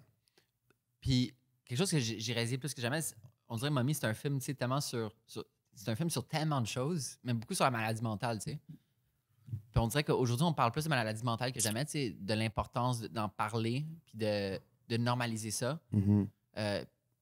Est-ce qu'à ce moment-là, vous réalisez que c'était beaucoup sur la maladie mentale? Tu sais, évidemment, on sait ce qu'est les troubles du personnage, mais est-ce que quand tu te baignais dedans, tu réalisais que c'était vraiment... que la maladie mentale était comme quasiment un personnage en soi, de par le fait qu'elle amenait tellement au film?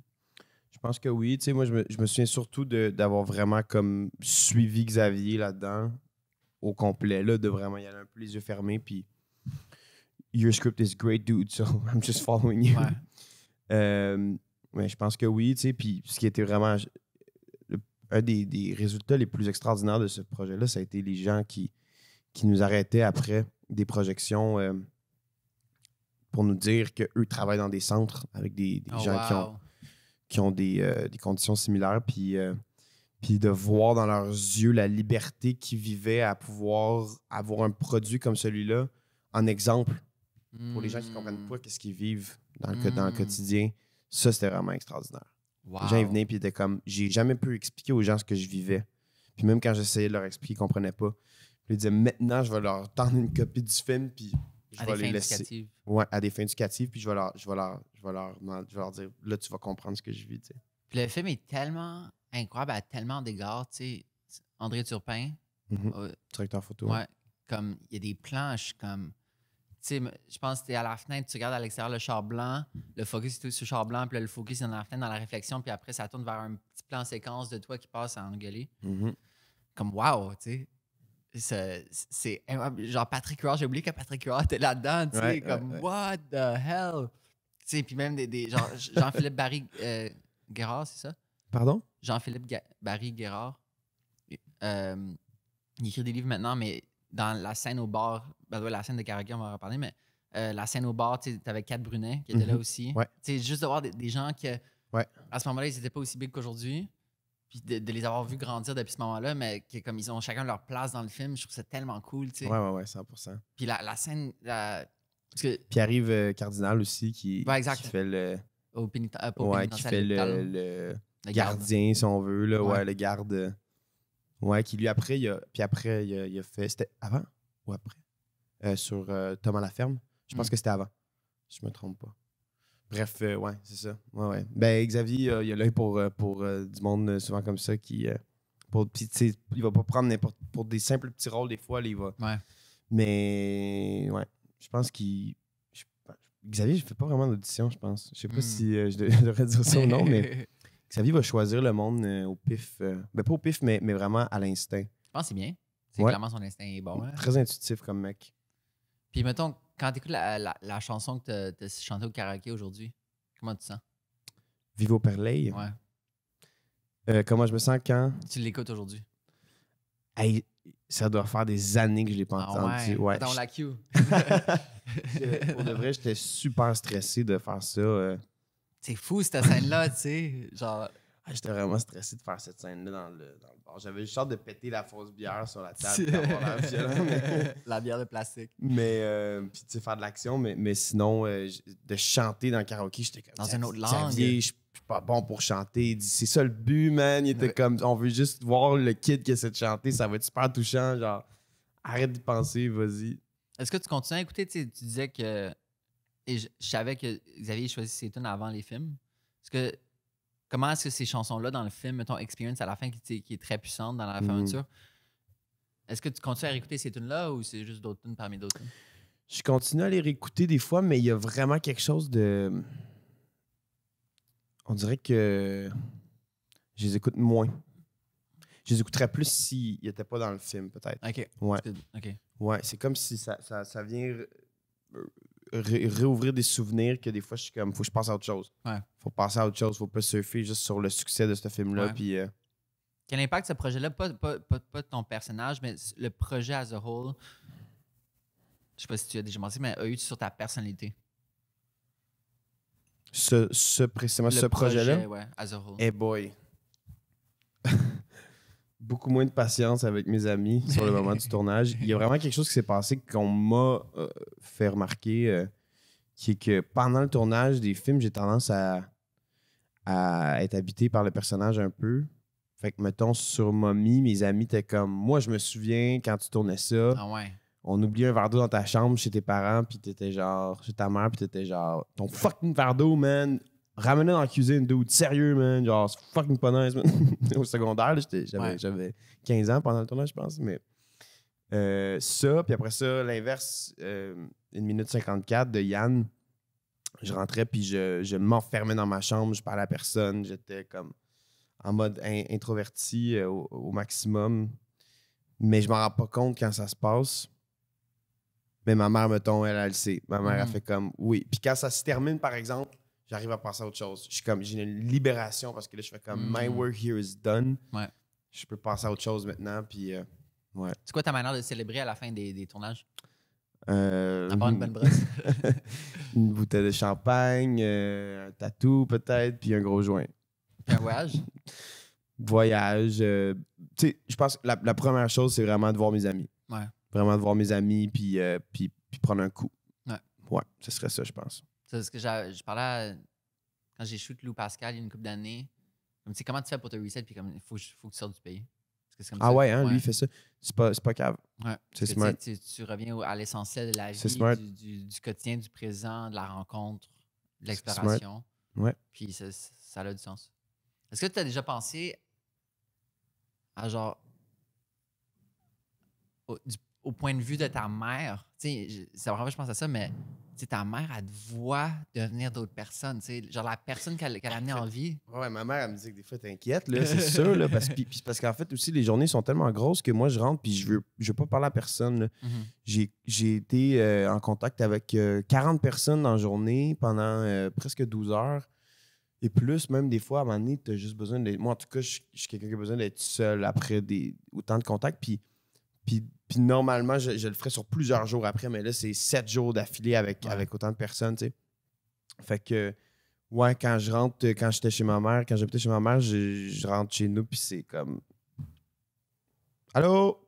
Bonne nuit! Je ferme ma porte, puis je me couche, tu sais, puis je me lève dans 6-7 heures pour aller retourner travailler. Fait que oui, c'est sûr qu'il y avait une distance qui s'est créée.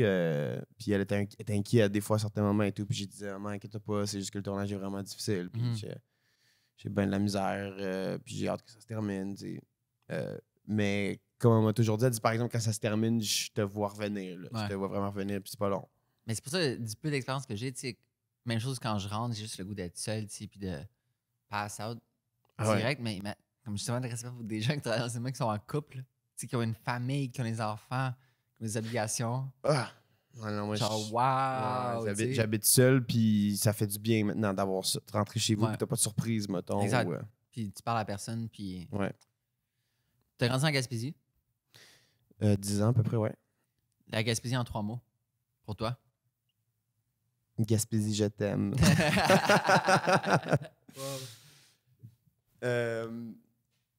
À retravailler le slogan, guys. Retravailler votre slogan.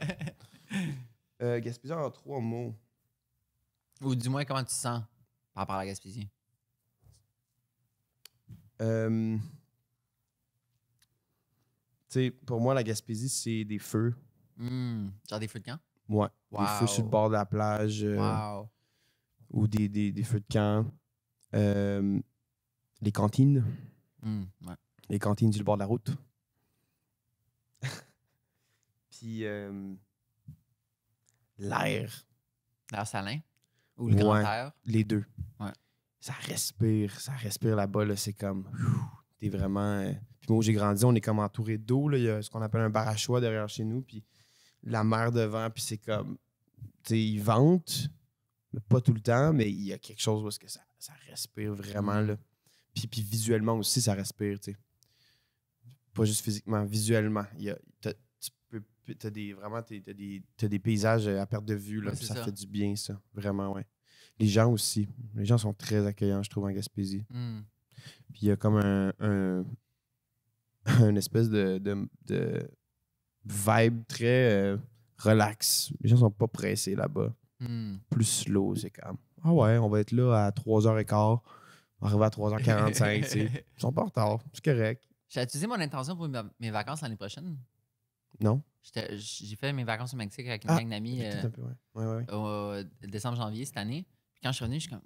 Tu justement de plus en plus en amour avec le Québec, que je me suis dit l'année prochaine, je vais juste me louer genre un chalet dans le fin fond de la Gaspésie en plein hiver, comme personne ne va à J'ai des bons Gaspésie. spots, man. Ben, J'ai des on bons y va cet spots. été, exact. On en J'ai aura des parlé. bons spots. Puis c'est sûr qu'on y va. À quelle fréquence tu vas en Gaspésie? Fait que quand je suis parti de là, j'avais 12 ans à peu près. 11-12 ans. 10-11 ans. Puis j'ai eu un facile, je pense, peut-être 3-4 ans où j'y allais presque pas. Parce que j'avais l'école, puis c'est aussi que, tu sais, une fois que j'étais là-bas, j'étais pas mal occupé et tout.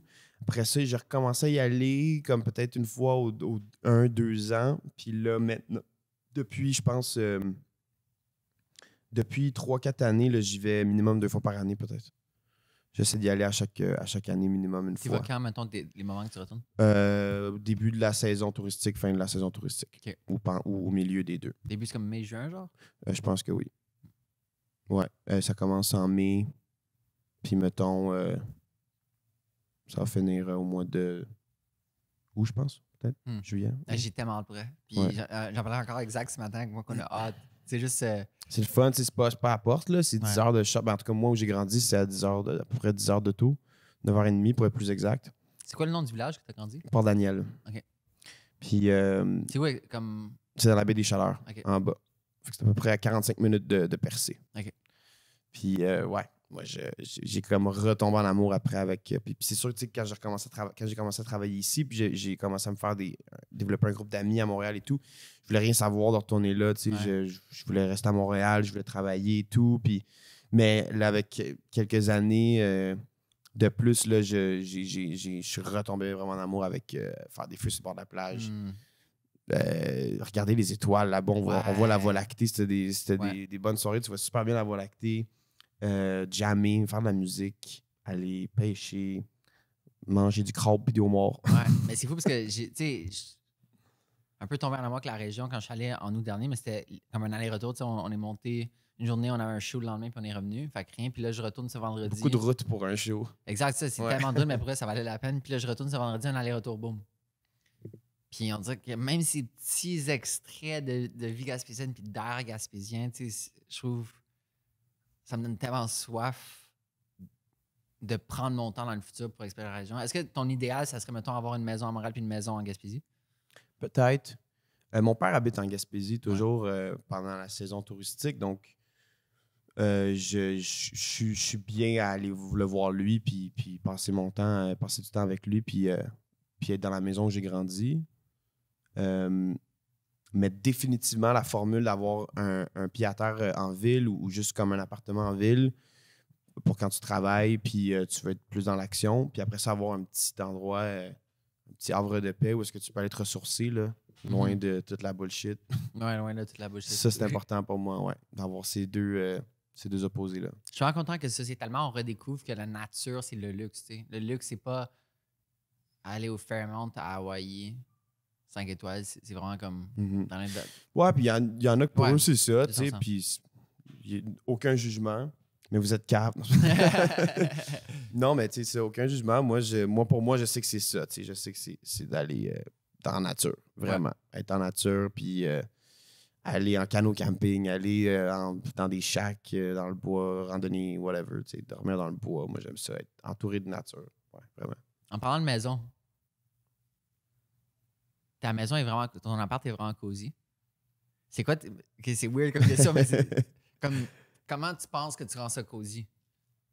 Qu'est-ce que tu suggérerais à quelqu'un pour rendre son spectacle cosy? Parce qu'on dirait que tu as tellement de petites subtilités chez vous. Tu sais, Moi, un phénomène que j'ai remarqué qui me fait vraiment du bien, c'est de me débarrasser de certaines choses.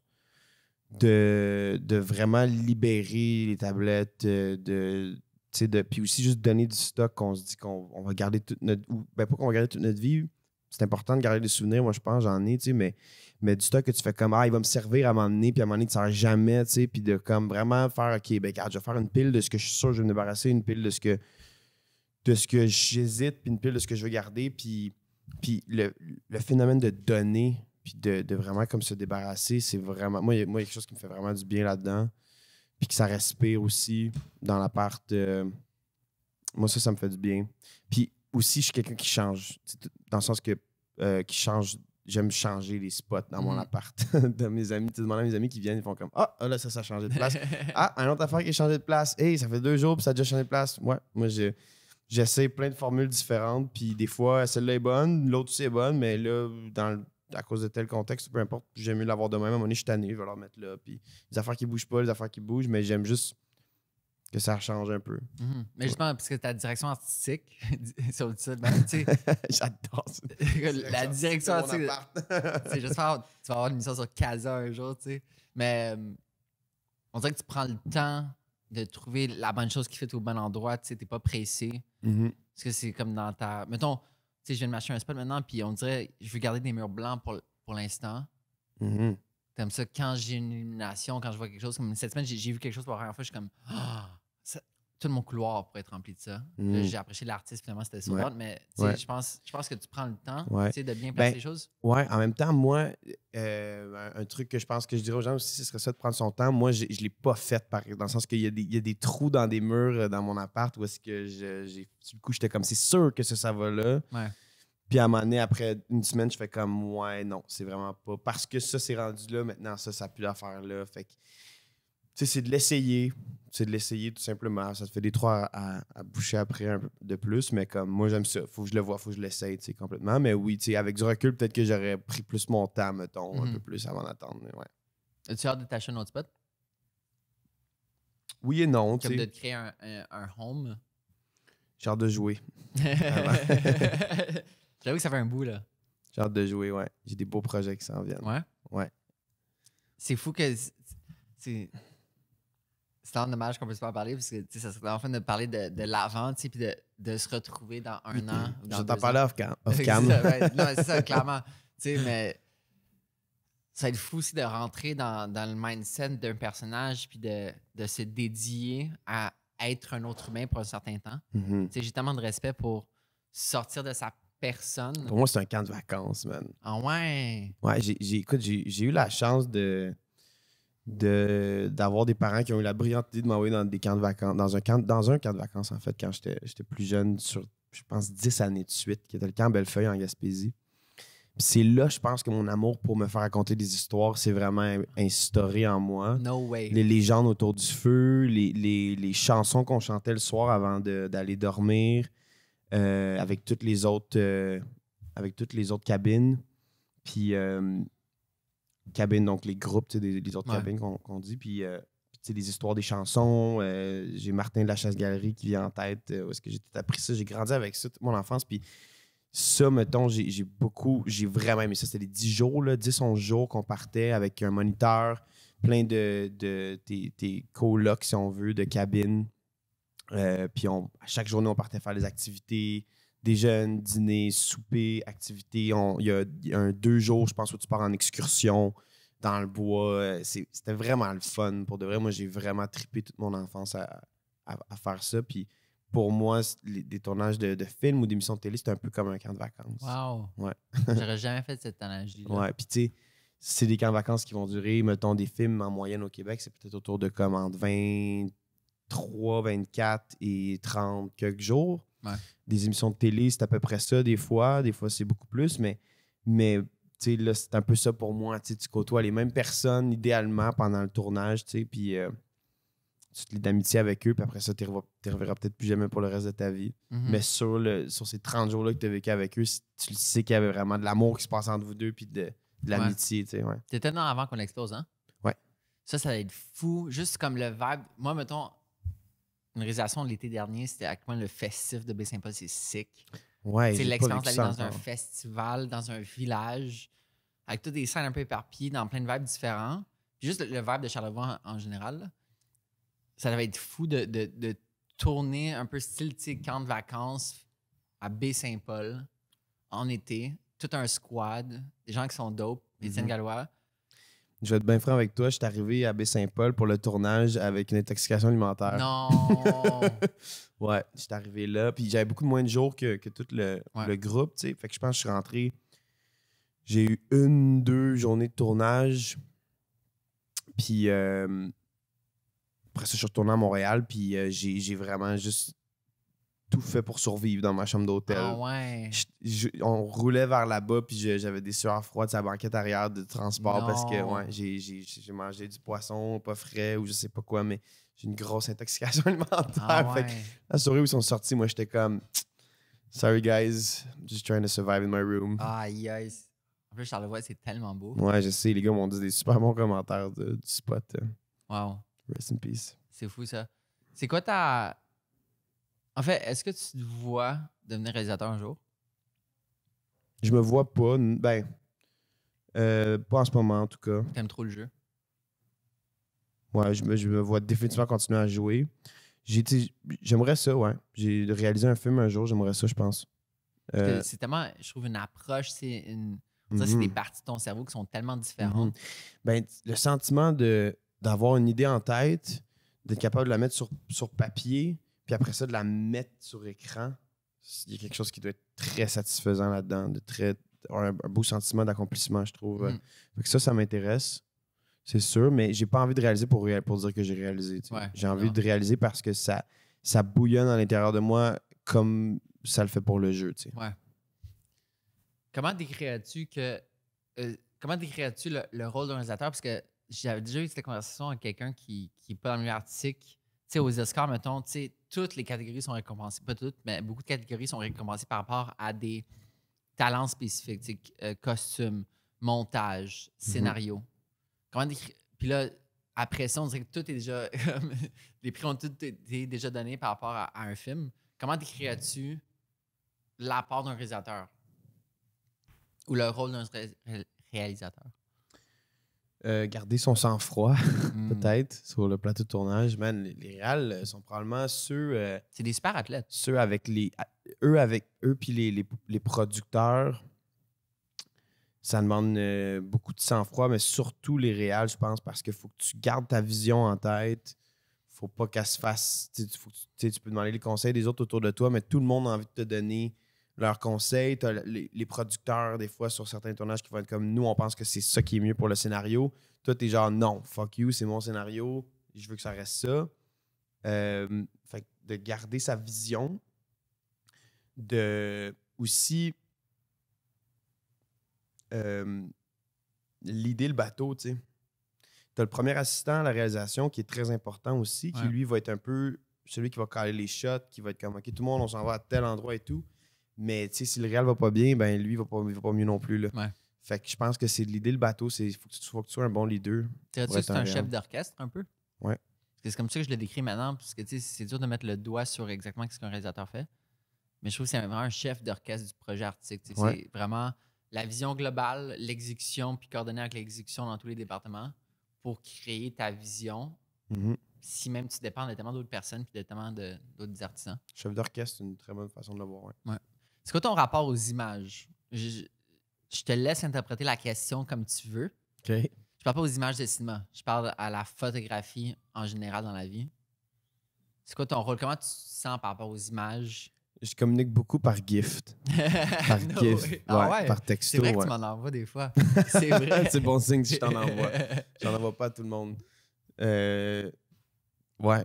Fait que moi, je l'interprète de même dans le sens que des fois, les gens vont me dire, tu sais, comme tu viens ce soir finalement, puis je vais passer 15 minutes à trouver le parfait GIF qui détermine, qui va être drôle et qui détermine comment je me sens à l'idée de les rejoindre ou non pendant la soirée. Puis mettons des images de toi. Des images de moi. Est-ce que t'aimes ça comme aller à une séance photo? Je sais que, mettons, on parle au début, tu sais, d'être dans l'ombre et tout. Ouais, je pense qu'il faut être un peu narcissique pour faire ce travail-là. Ouais. Oui, tu sais, je vais être très picky sur les photos que je vais partager, puis le branding que j'ai envie de partager puis construire. Puis oui, tu sais, comme la grande majorité des gens, quand tu trouves une belle photo de toi, tu fais comme « Yeah, I look good, I feel comfortable and confident. » Ouais. Avec quel photographe t'as aimé travailler avec? Toi. Non, t'as pas le droit de dire ça.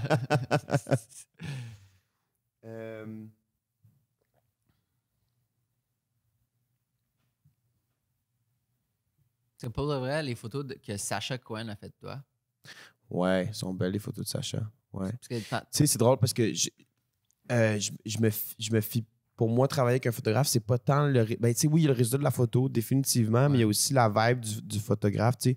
J'ai bien aimé Caps Lock Manny. Ouais, Manny. Ouais. Il a arrêté la photo, hein. Il a annoncé cette semaine No qu'il way. arrêtait la photo. Ah ben, le trou de cul. Ouais, il s'en va vers les NFTs. OK. Ouais, c'est fou, ça. J'avais bien aimé travailler avec lui. On s'était rencontrés dans un contexte de collaboration avec Hennessy. Puis Attends, est-ce que je saurais c'est quelle photo vous avez faite? il y a un feu dans les photos. Puis dans le fond, le concept, c'était qu'on suit la personne dans un moment de sa vie ou dans une espèce d'habitude qu'elle a personnelle ou peu importe, intime-ish. Puis moi, j'étais dans le temps que j'habitais à Cartierville, chez ma mère. Puis on faisait souvent des feux au bord de l'eau. Puis moi, j'étais comme, ça pourrait marcher, ça tente. Puis j'étais comme, let's go. Fait que il m'a suivi dans le parcours où est-ce je vais dans un gros contenant de recyclage. Puis je vais chercher du carton, du papier journal, des palettes de bois, genre, puis du stock que les gens n'utilisent plus. On va au bord de l'eau, prépare le feu avant que le soleil se couche. Puis là, mes amis arrivent, puis on écoute de la musique, puis on boit ensemble, puis on se raconte des histoires, puis on chante, puis whatever. Puis lui, il nous a suivis jusqu'à là, tu sais. Puis ça, c'était cool. J'avais bien aimé ça. Puis les photos étaient super belles, je trouve. Puis après ça, je l'ai recroisé dans des soirées aussi un peu et tout. Puis je l'ai trouvé bien smart. J'ai beaucoup de respect pour lui parce que, un peu comme moi, mais plus maintenant, mais il a tout le temps voulu rester dans l'ombre. Puis il réussit son personnage de Manny que tu sais pas à quoi il ressemble. Je sais même pas à quoi il ressemble. Ouais. Malgré les échanges numériques. Puis j'ai beaucoup de respect pour ça de quelqu'un qui veut rester dans l'ombre, qui laisse ses images parler. Quelque chose, en fait, qui m'a frappé de lui, c'est quand Karim Ouellet est mort. D'un, il avait fait des images de Karim d'être 2 ans, 3 ans. En show? Non, c'était dans une chambre d'hôtel, me semble. OK. C'était-tu pour un tournage de son vidéoclip? Non, je pense pas. En fait, je suis pas sûr. Mais les photos étaient incroyables pour vrai. Je dirais, moi, l'art qui m'excite le plus, c'est l'art que je comprends pas comment c'est fait. Ces photos-là, je sais même pas comment techniquement t'as fait pour faire une image comme ça. L'as-tu déjà rencontré? Non, ça, je l'ai jamais rencontré. Mais comme on se respecte, je pense, mutuellement. Puis, vous connaissez votre travail mutuellement, exact, voilà. Puis ces photos-là, je les avais sauvegardées dans mon ordi. Ah ouais, tellement que... Parce que j'ai une manque d'inspiration dans mon ordi. Puis wow. Je les avais sauvegardées. Puis là, des fois, je m'en sers pour des shoots. Puis quand Karim est mort, je trouve que c'est un témoignage qui m'a marqué parce qu'il a dit qu'il avait demandé à Karim quelle émotion qu'il voulait que les photos dégagent. Puis il a dit un mélange entre l'ambition et la solitude. Parce que quand je suis en tournée, je suis full ambitieux, je fais plein de shows, mais je rentre à la chambre d'hôtel le soir puis je suis seul.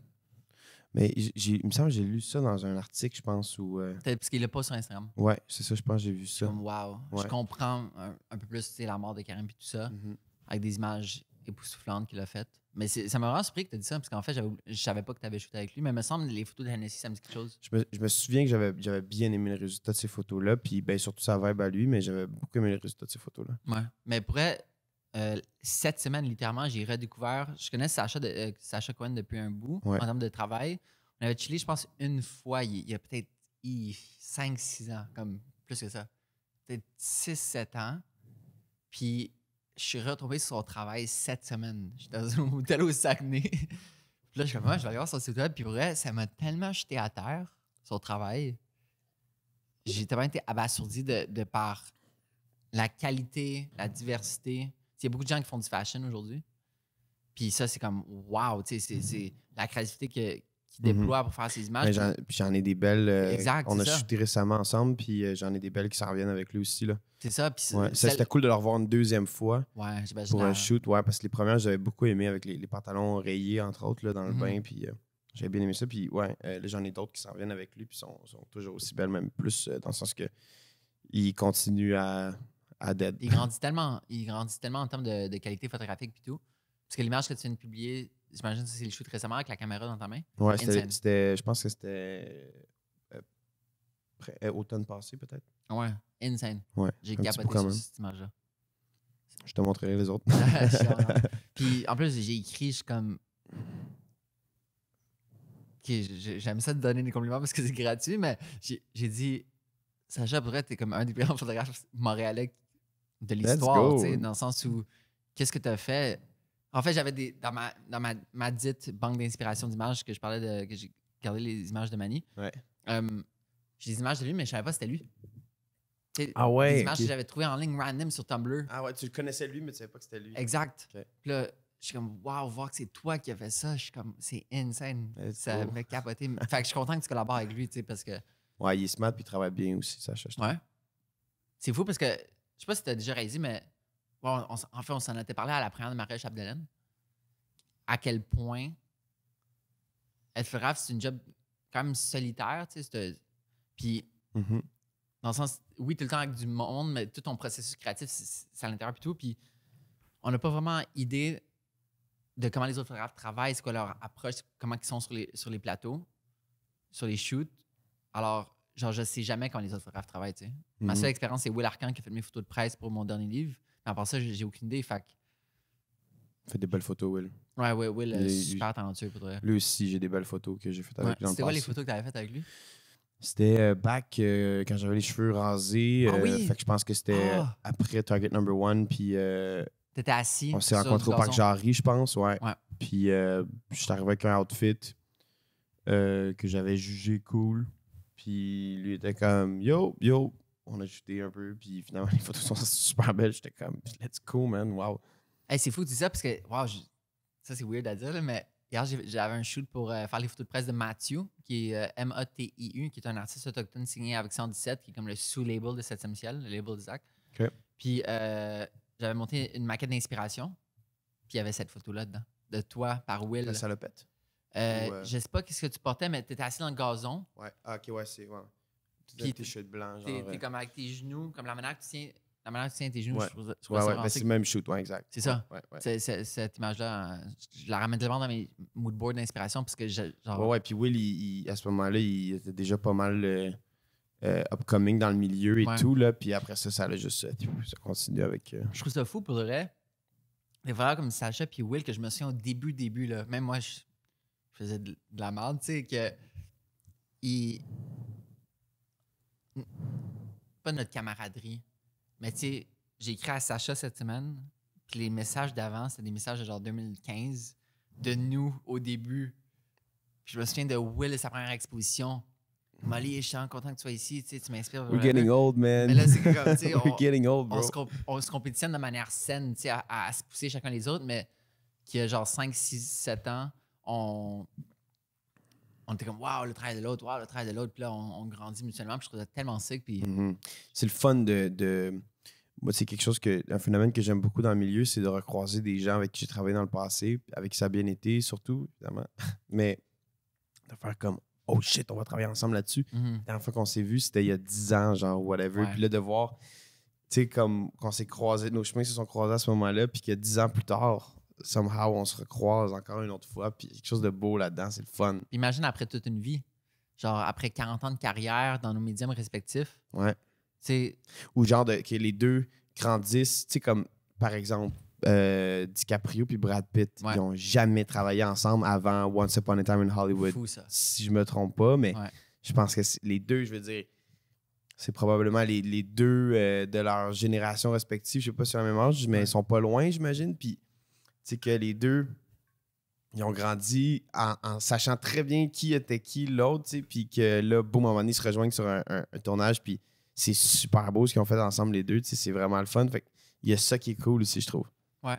Puis des images d'eux autres ensemble, je trouve ça insane. Ouais. C'est des photos d'eux Ouais, autres ouais, qui ouais, rient c'est ensemble genre badass. backstage. C'est je veux dire, badass, moi, je là. trouve ça tellement... tu sais, le photographe, je t'ai montré Greg Williams, tu sais, je t'ai montré chez nous, tout en noir et blanc, Ouais. prendre toutes les célébrités en photo, Ouais, puis ouais, de ouais, voir ouais. ces photos de ces deux gars-là ensemble.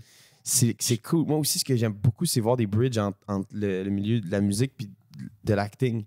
Ouais. Tu sais, voir du monde comme Johnny Depp qui chill avec Slash, je pense, ou Red Hot Chili Peppers. Peut-être que je me trompe, mais bref, tu sais, des trucs comme ça, genre, je trouve quelque chose de beau là-dedans, de voir les deux milieux se croiser comme ça. Mais après, c'est en voyant des images comme ça que je trouve justement insane, que je suis tellement content de notre rituel de moi, toi, Zach Zoya puis Noel Parker, Yes. de une fois par mois, une fois par 2 mois, qu'on se va au Shout out to Darling. Darling. Ouais, shout out to Darling.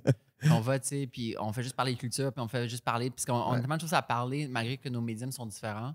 Tellement de similitudes, tellement de manières de voir la vie qui sont similaires, mais aussi différentes.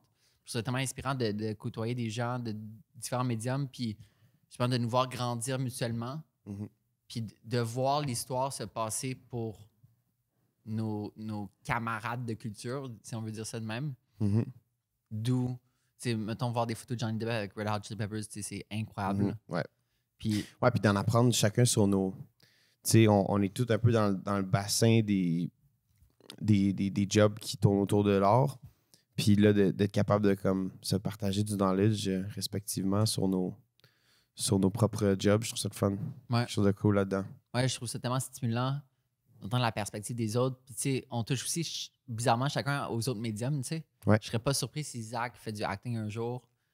He has the face for it. C'est ça, il has the face film. Puis, tu sais, je le voyais dans c'était quoi, Slurpee, le tournage. Tu sais, à point que comme il devient une nouvelle personne. No, je suis comme, God damn, he's got it, yeah. Tu sais, moi qui fais de la photo sur les plateaux, puis tout, je trouve ça insane que justement, on se chevauche. Puis tout ça. Vidéoclip de musique est quelque chose qui se passe là que j'aime énormément, moi. Ouais.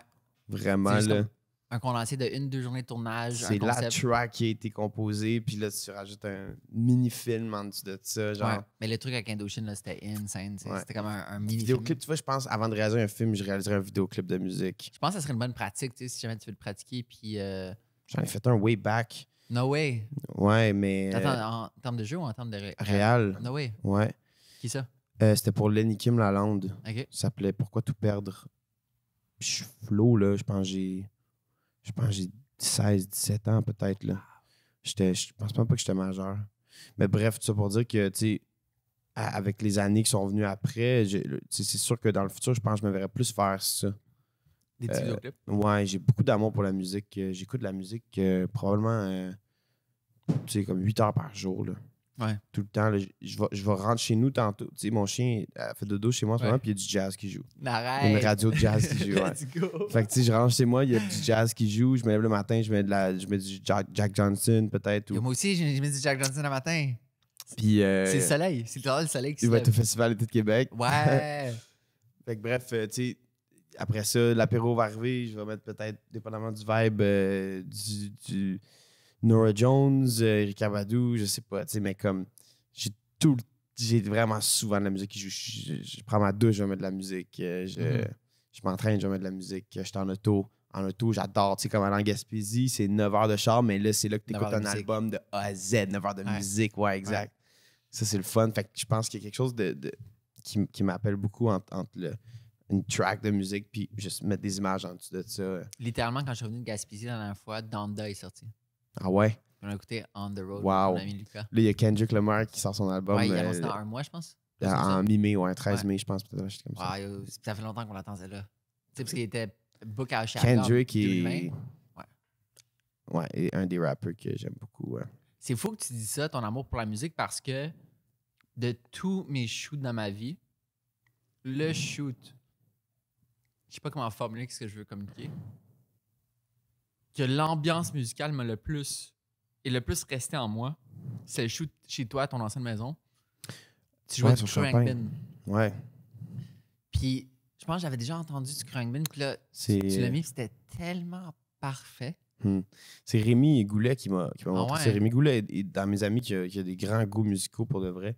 Mais, tu sais, je vais en découvrir un peu, mais la majorité des musiques que j'écoute viennent de mes amis. Tu sais, je prends aucun mérite là-dedans, là, mais dans le sens, il y a des gens qui vont être comme, c'est moi qui ai découvert ça, genre, c'est comme, ouais, c'est moi qui t'ai montré cette track-là. Tu fais comme, moi, mais tout ça, tu composais, genre. Ouais. Mais bref, ma musique arrive beaucoup de mes amis. J'en écoute énormément, puis ils voient mon intérêt à guess, fait qu'ils sont comme, ah, tiens, tu essaies tel artiste, mettons, genre. Puis Rémi, une de ces personnes-là dans mes amis qui me fait découvrir de la bonne musique, qui me suit sur plusieurs années, ou même pour le reste de ma vie, des fois. Puis Khruangbin était un des groupes qui m'a fait découvrir. Ah ouais? Ouais. Mais c'est fou que tu viennes aussi que c'est lui, ben, autant que je me souviens que c'était pendant le shoot. Puis Ouais. c'est fou parce que mes 2 albums les plus écoutés l'année passée, Khruangbin. Ouais? Ouais. Parce qu'on dirait que c'est tout le temps le parfait vibe entre 4 et 6 heures. Je sais pas, tu sais, Ouais, précipé. 100%. C'est Ouais. insane. Ils ont sorti 2 beaux EP ou albums, je pense, avec Leon Bridges. ouais, avec Leon Bridges, Texas Moon, puis Texas Sun. Ouais. Sorti à l'inverse. Ouais. Puis ouais, j'ai bien aimé ça, ces deux-là. Ben, ça fait du bien de voir aussi leur vibe, tu sais, instrumentale, mais appliquée à une voix. C'est ça, ils n'ont pas vraiment de vocals, ils en ont, mais c'est à peine sur certaines chansons. Fait que là, d'avoir Leon Bridges qui embarquait avec eux dans le même bateau, surtout makes Leon. total fucking sense. En plus, j'ai des amis qui habitent à Londres, puis ils étaient à un show de Khruangbin avant-hier. Ils viennent-tu de Londres, eux? Non, ils viennent sont de Australiens. Austin, au Texas, me semble. C'est un trio de Austin. Ok, ils sont américains. Puis c'est la première fois comme je voyais des vidéos d'eux en show. Puis je suis comme, tu sais, c'est pas comme un vibe que tu rage ou que tu fais des mosh pits ou que, comme, wow, des feux d'artifice. Tu sais, c'est juste comme tout le monde vibe au même beat instrumental. Posé comme, J'ai hâte qu'il vienne à Montréal.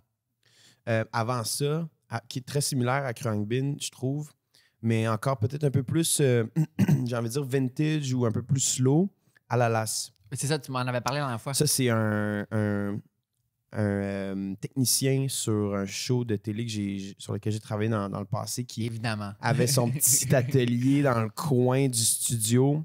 Puis j'allais chiller avec lui quand je tournais pas, puis il avait son laptop avec lui, puis il était comme... Puis des fois, il me donnait des livres pour revenir chez moi parce qu'il habitait pas trop loin. Puis il était genre, man, tu connais-tu tel groupe, genre? Puis je suis comme, non, je sais pas. Puis il monte ça, puis j'étais comme, j'aime fucking ça. Puis ça m'a suivi encore aujourd'hui. J'ai une playlist avec Alalas, les deux albums, deux des albums d'Alalas dans la playlist, puis je les écoute Ouais, parce que tu m'avais recommandé hebdomadairement.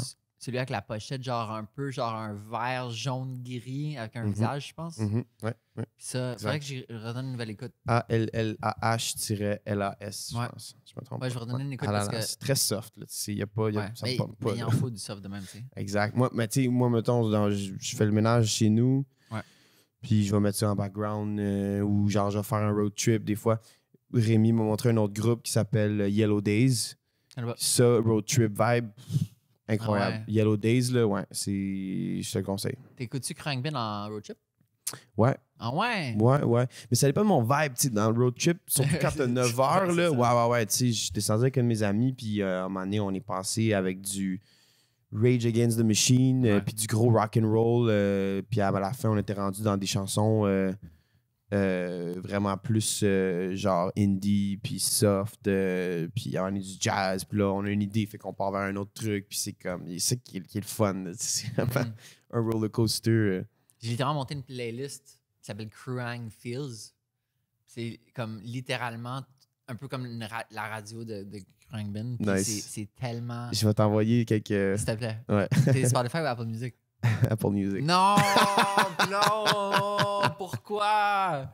De toutes les choses. I like simplicity, man. Moi, dans le sens que j'ai mon Apple TV, j'ai Apple vraiment comme all the way. Fait que, même pas par choix, oui, mais quand même pas genre comme c'est meilleur Apple. Non. Ouais. C'est plus simple, man. Moi, j'ai pas envie de me casser la tête. Là. Fait que, moi, j'aime ça que de mon cell, je peux envoyer la même musique sur mon Apple TV puis que ce soit vraiment le layout d'Apple TV avec l'album, les lyrics qui décollent aussi comme dans un karaoké, genre, puis c'est plus simple. Je comprends, mais je tiens à dire que même... C'est plus simple. Mais je sais, écoute, la majorité de mes amis ont le même speech que toi. Puis, pour de vrai, à force d'entendre autant de monde le dire, je suis convaincu que Spotify ont un meilleur algorithme qu'Apple Music pour ça, mais... Moi, j'ai fait moi-même mes playlists. Ouais. Puis j'ai probablement 23 playlists dans mon téléphone que j'ai fait moi-même. Fait que je suis bien avec ça. Puis regarde, des fois, je crooks le Spotify de mon ami. Fait que... C'est grave à dire, mais on dirait une des 1000 raisons pour que j'adore Spotify, c'est que c'est pas américain. Tu sais, je trouve que ça fait du bien de donner mon argent tous les mois. Ça vient d'où, Spotify? Suède. OK. Fait que tu sais... Genre, j'aime ça, juste diversifier un peu les pays dans lesquels on ben, tant mieux s'il y a une autre compagnie qui se spécialise juste dans ça puis qui se démarque ça fait longtemps qu'ils font de la grosse multinationale qui est Apple. Là. Ouais, c'est ça. Tant mieux. Puis là, merci tellement de... Ça fait du bien, Cheers, mec. Yeah.